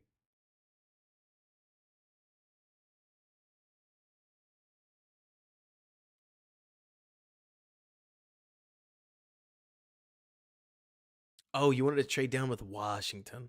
I got it. I think that's pipe dreamy, but I don't think it's real. And it is right there.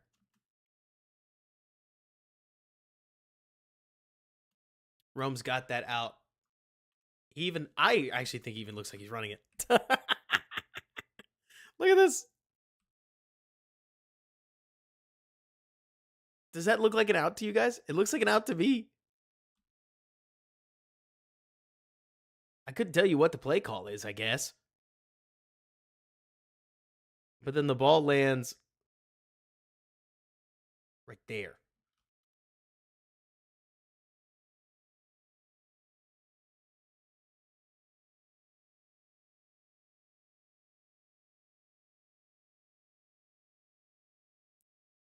Oh, man.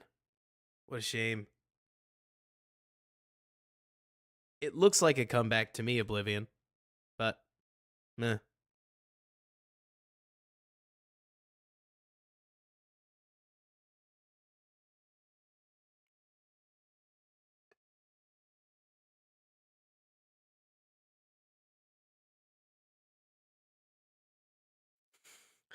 What a bummer. Anyways, I can't help but look at this game and see left, right, and center miscommunication, miscommunication, miscommunication, and some solid plays from Caleb that helped get some points on the board, and nobody cares. This was an awful tape. I mean, it's the whole reason. It's exactly the reason that when I opened the show, I opened it talking about how mad I was about watching this tape. It's because this sucked. Like, this game was no fun. The fan base right now is no fun. Like, it's awful. Right now we've got guys like Chris Foster that are just like living in everybody's households, and they're at your grocery store, and they're everywhere. And it's a whole bunch of Bears fans that think that it's fun, I guess. Good pick, Sanborn. To talk about how the Bears would have been better off if blank. But I got to be honest with you guys, I don't care. The Bears have more 3-win seasons than they have 9-win seasons over the last decade. Like, everybody wants to keep acting like there's this one miracle cure towards winning, and there's not. And right now, the Bears look undercoached, they look completely underpolished, and they look like yet another team that a whole bunch of us hoped would look different, and right now it doesn't. And I think that the Bears over the next 10 games might prove something to us. And I like watching Andrew Billings, and I've cheered for this team for 15 years. I'm not about to not finish the season, but it's rough and it's exhausting. I mean, we're at the point where we're looking at just another one of these, right? I don't know how else to say it. And so I think the vibes are really bad right now. I also think the Bears covered against a Super Bowl team, like, or a team that could easily compete for a Super Bowl. And like you're saying, pipeline, like yeah, I agree with you. We're 2 games into this. Everybody's freaking out. Take some patience, like, in my opinion, because it looks awful. Of course it does. I'm an analyst. I feel like I have to say it. If I didn't say it, I wouldn't be sane. Is that a decent way to put this? But goodness, y'all. Like, they're 1-1. This time last year, the Bears were 0-2, and they were about to be they're about to lose 2 more games. So the Bears have a meat grinder down the back stretch, but you get a couple wins here, and yeah, I guess so, censored. Uh, you get a couple wins here and there, and man, you're gonna be fine. Like, especially if the Bears. I actually don't think it's that unrealistic for them to be 4-3, maybe like 5-2 over the next couple. That could sound insane, might be insane. Maybe they come back out of this and they're closer to 3-4 over the next bunch. But I would hope that the Bears can pull out some wins because their defense is eating. Like, their defense is putting them in a position where they're going to just roll. And then, Steven, I hear what you're saying, but you also got to remember that you mentioned too much patience and then you have another wasted year. I don't play for the team. Like, you know what I'm impatient about? Almost literally anything that I have any control over. I'm impatient about fixing my finances. I'm impatient about raising my kids, I guess. I'm impatient about my own results at work. It's part of why I need to go to sleep here soon. But when it comes to football, I'm just telling you what happened in the game. I have no control. Like, I want the Bears to be good. Don't get me wrong. What's fretting about it gonna do? It's not me trying to be all philosopher's stone. It's more like, I don't know. There's no such thing as, I guess, too much patience. Um, yeah, censored. Can you not yet? But the mortgage world was a little messy over the last little while. And Isaiah, yeah, absolutely. Like, that we got some good defense that we get to watch. And not to mention, Brandon, the hope would sure be that the Bears can beat the Ram placements. Like, it's tough in Los Angeles right now. It is tough in Los Angeles. But I don't know. I think personally that at least when I watch, uh we'll watch the big man run another time. This game was really fun on defense, but I just hated this game. Like, you guys can't you can't blame me for just hating this game. I really, really hated this game, y'all, for every reason that we've gone over. It's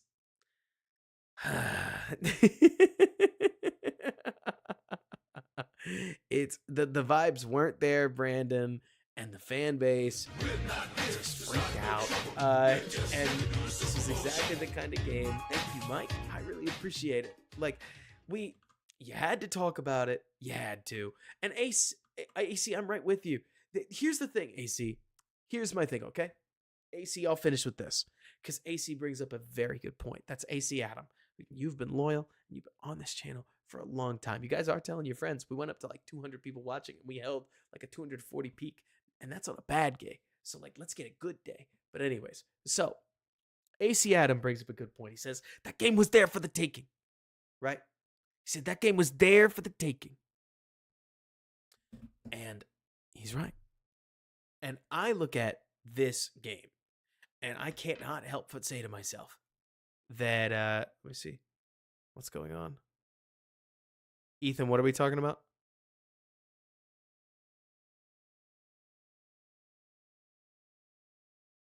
Who won't? Ethan, you got my attention. Oh, I gotcha. I follow.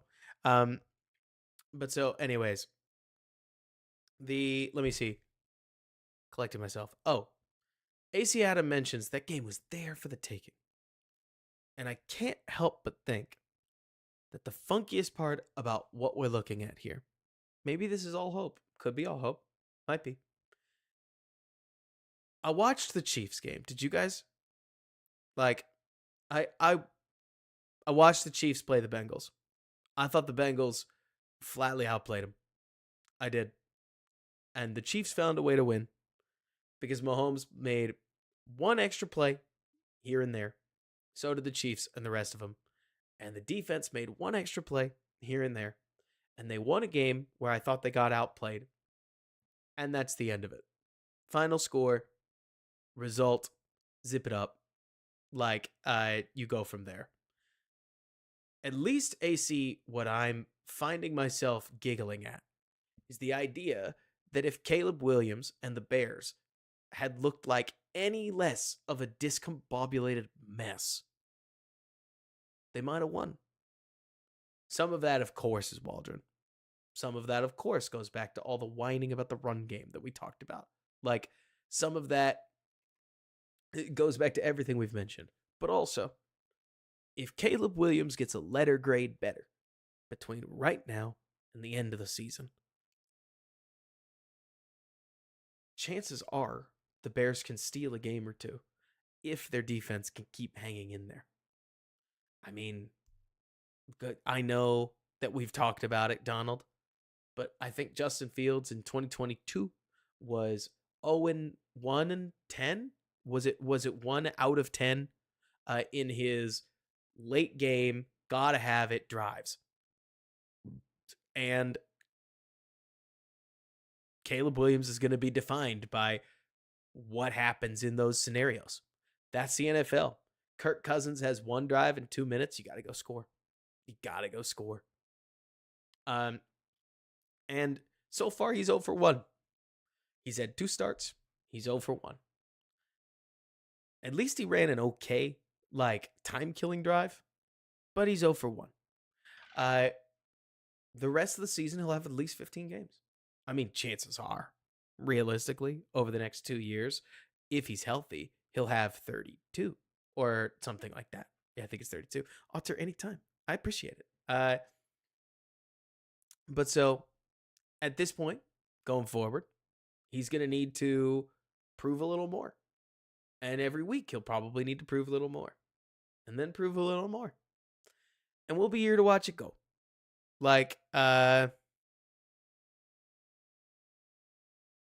Here we go.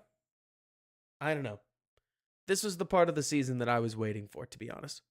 Let's see. The Cubs, at least when I look at this, and look at us, we're actually wrapping up at an okay time. It's not exactly 11:30, but it'll do. The way I see it is, this Bears team was always one that was going to pick up steam as it went, I think.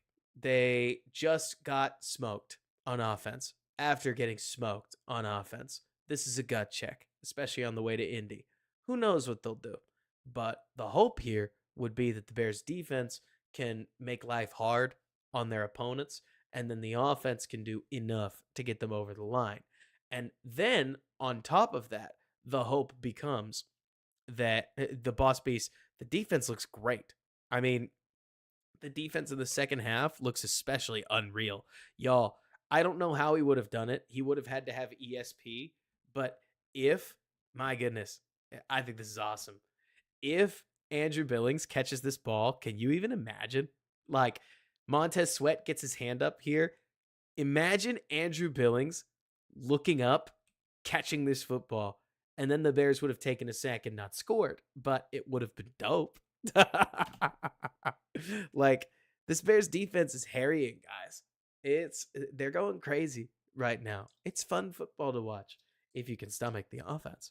But so I can't help but think back to the Packers last year and different iterations of Lions teams.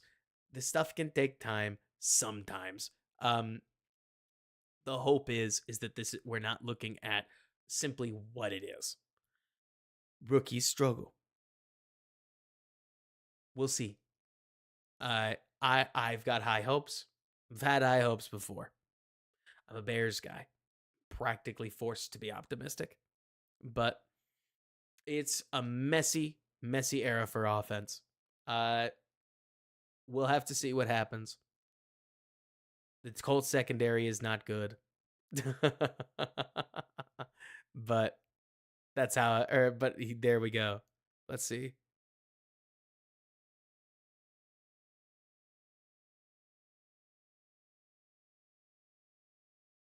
Yeah, it about got there, Dylan.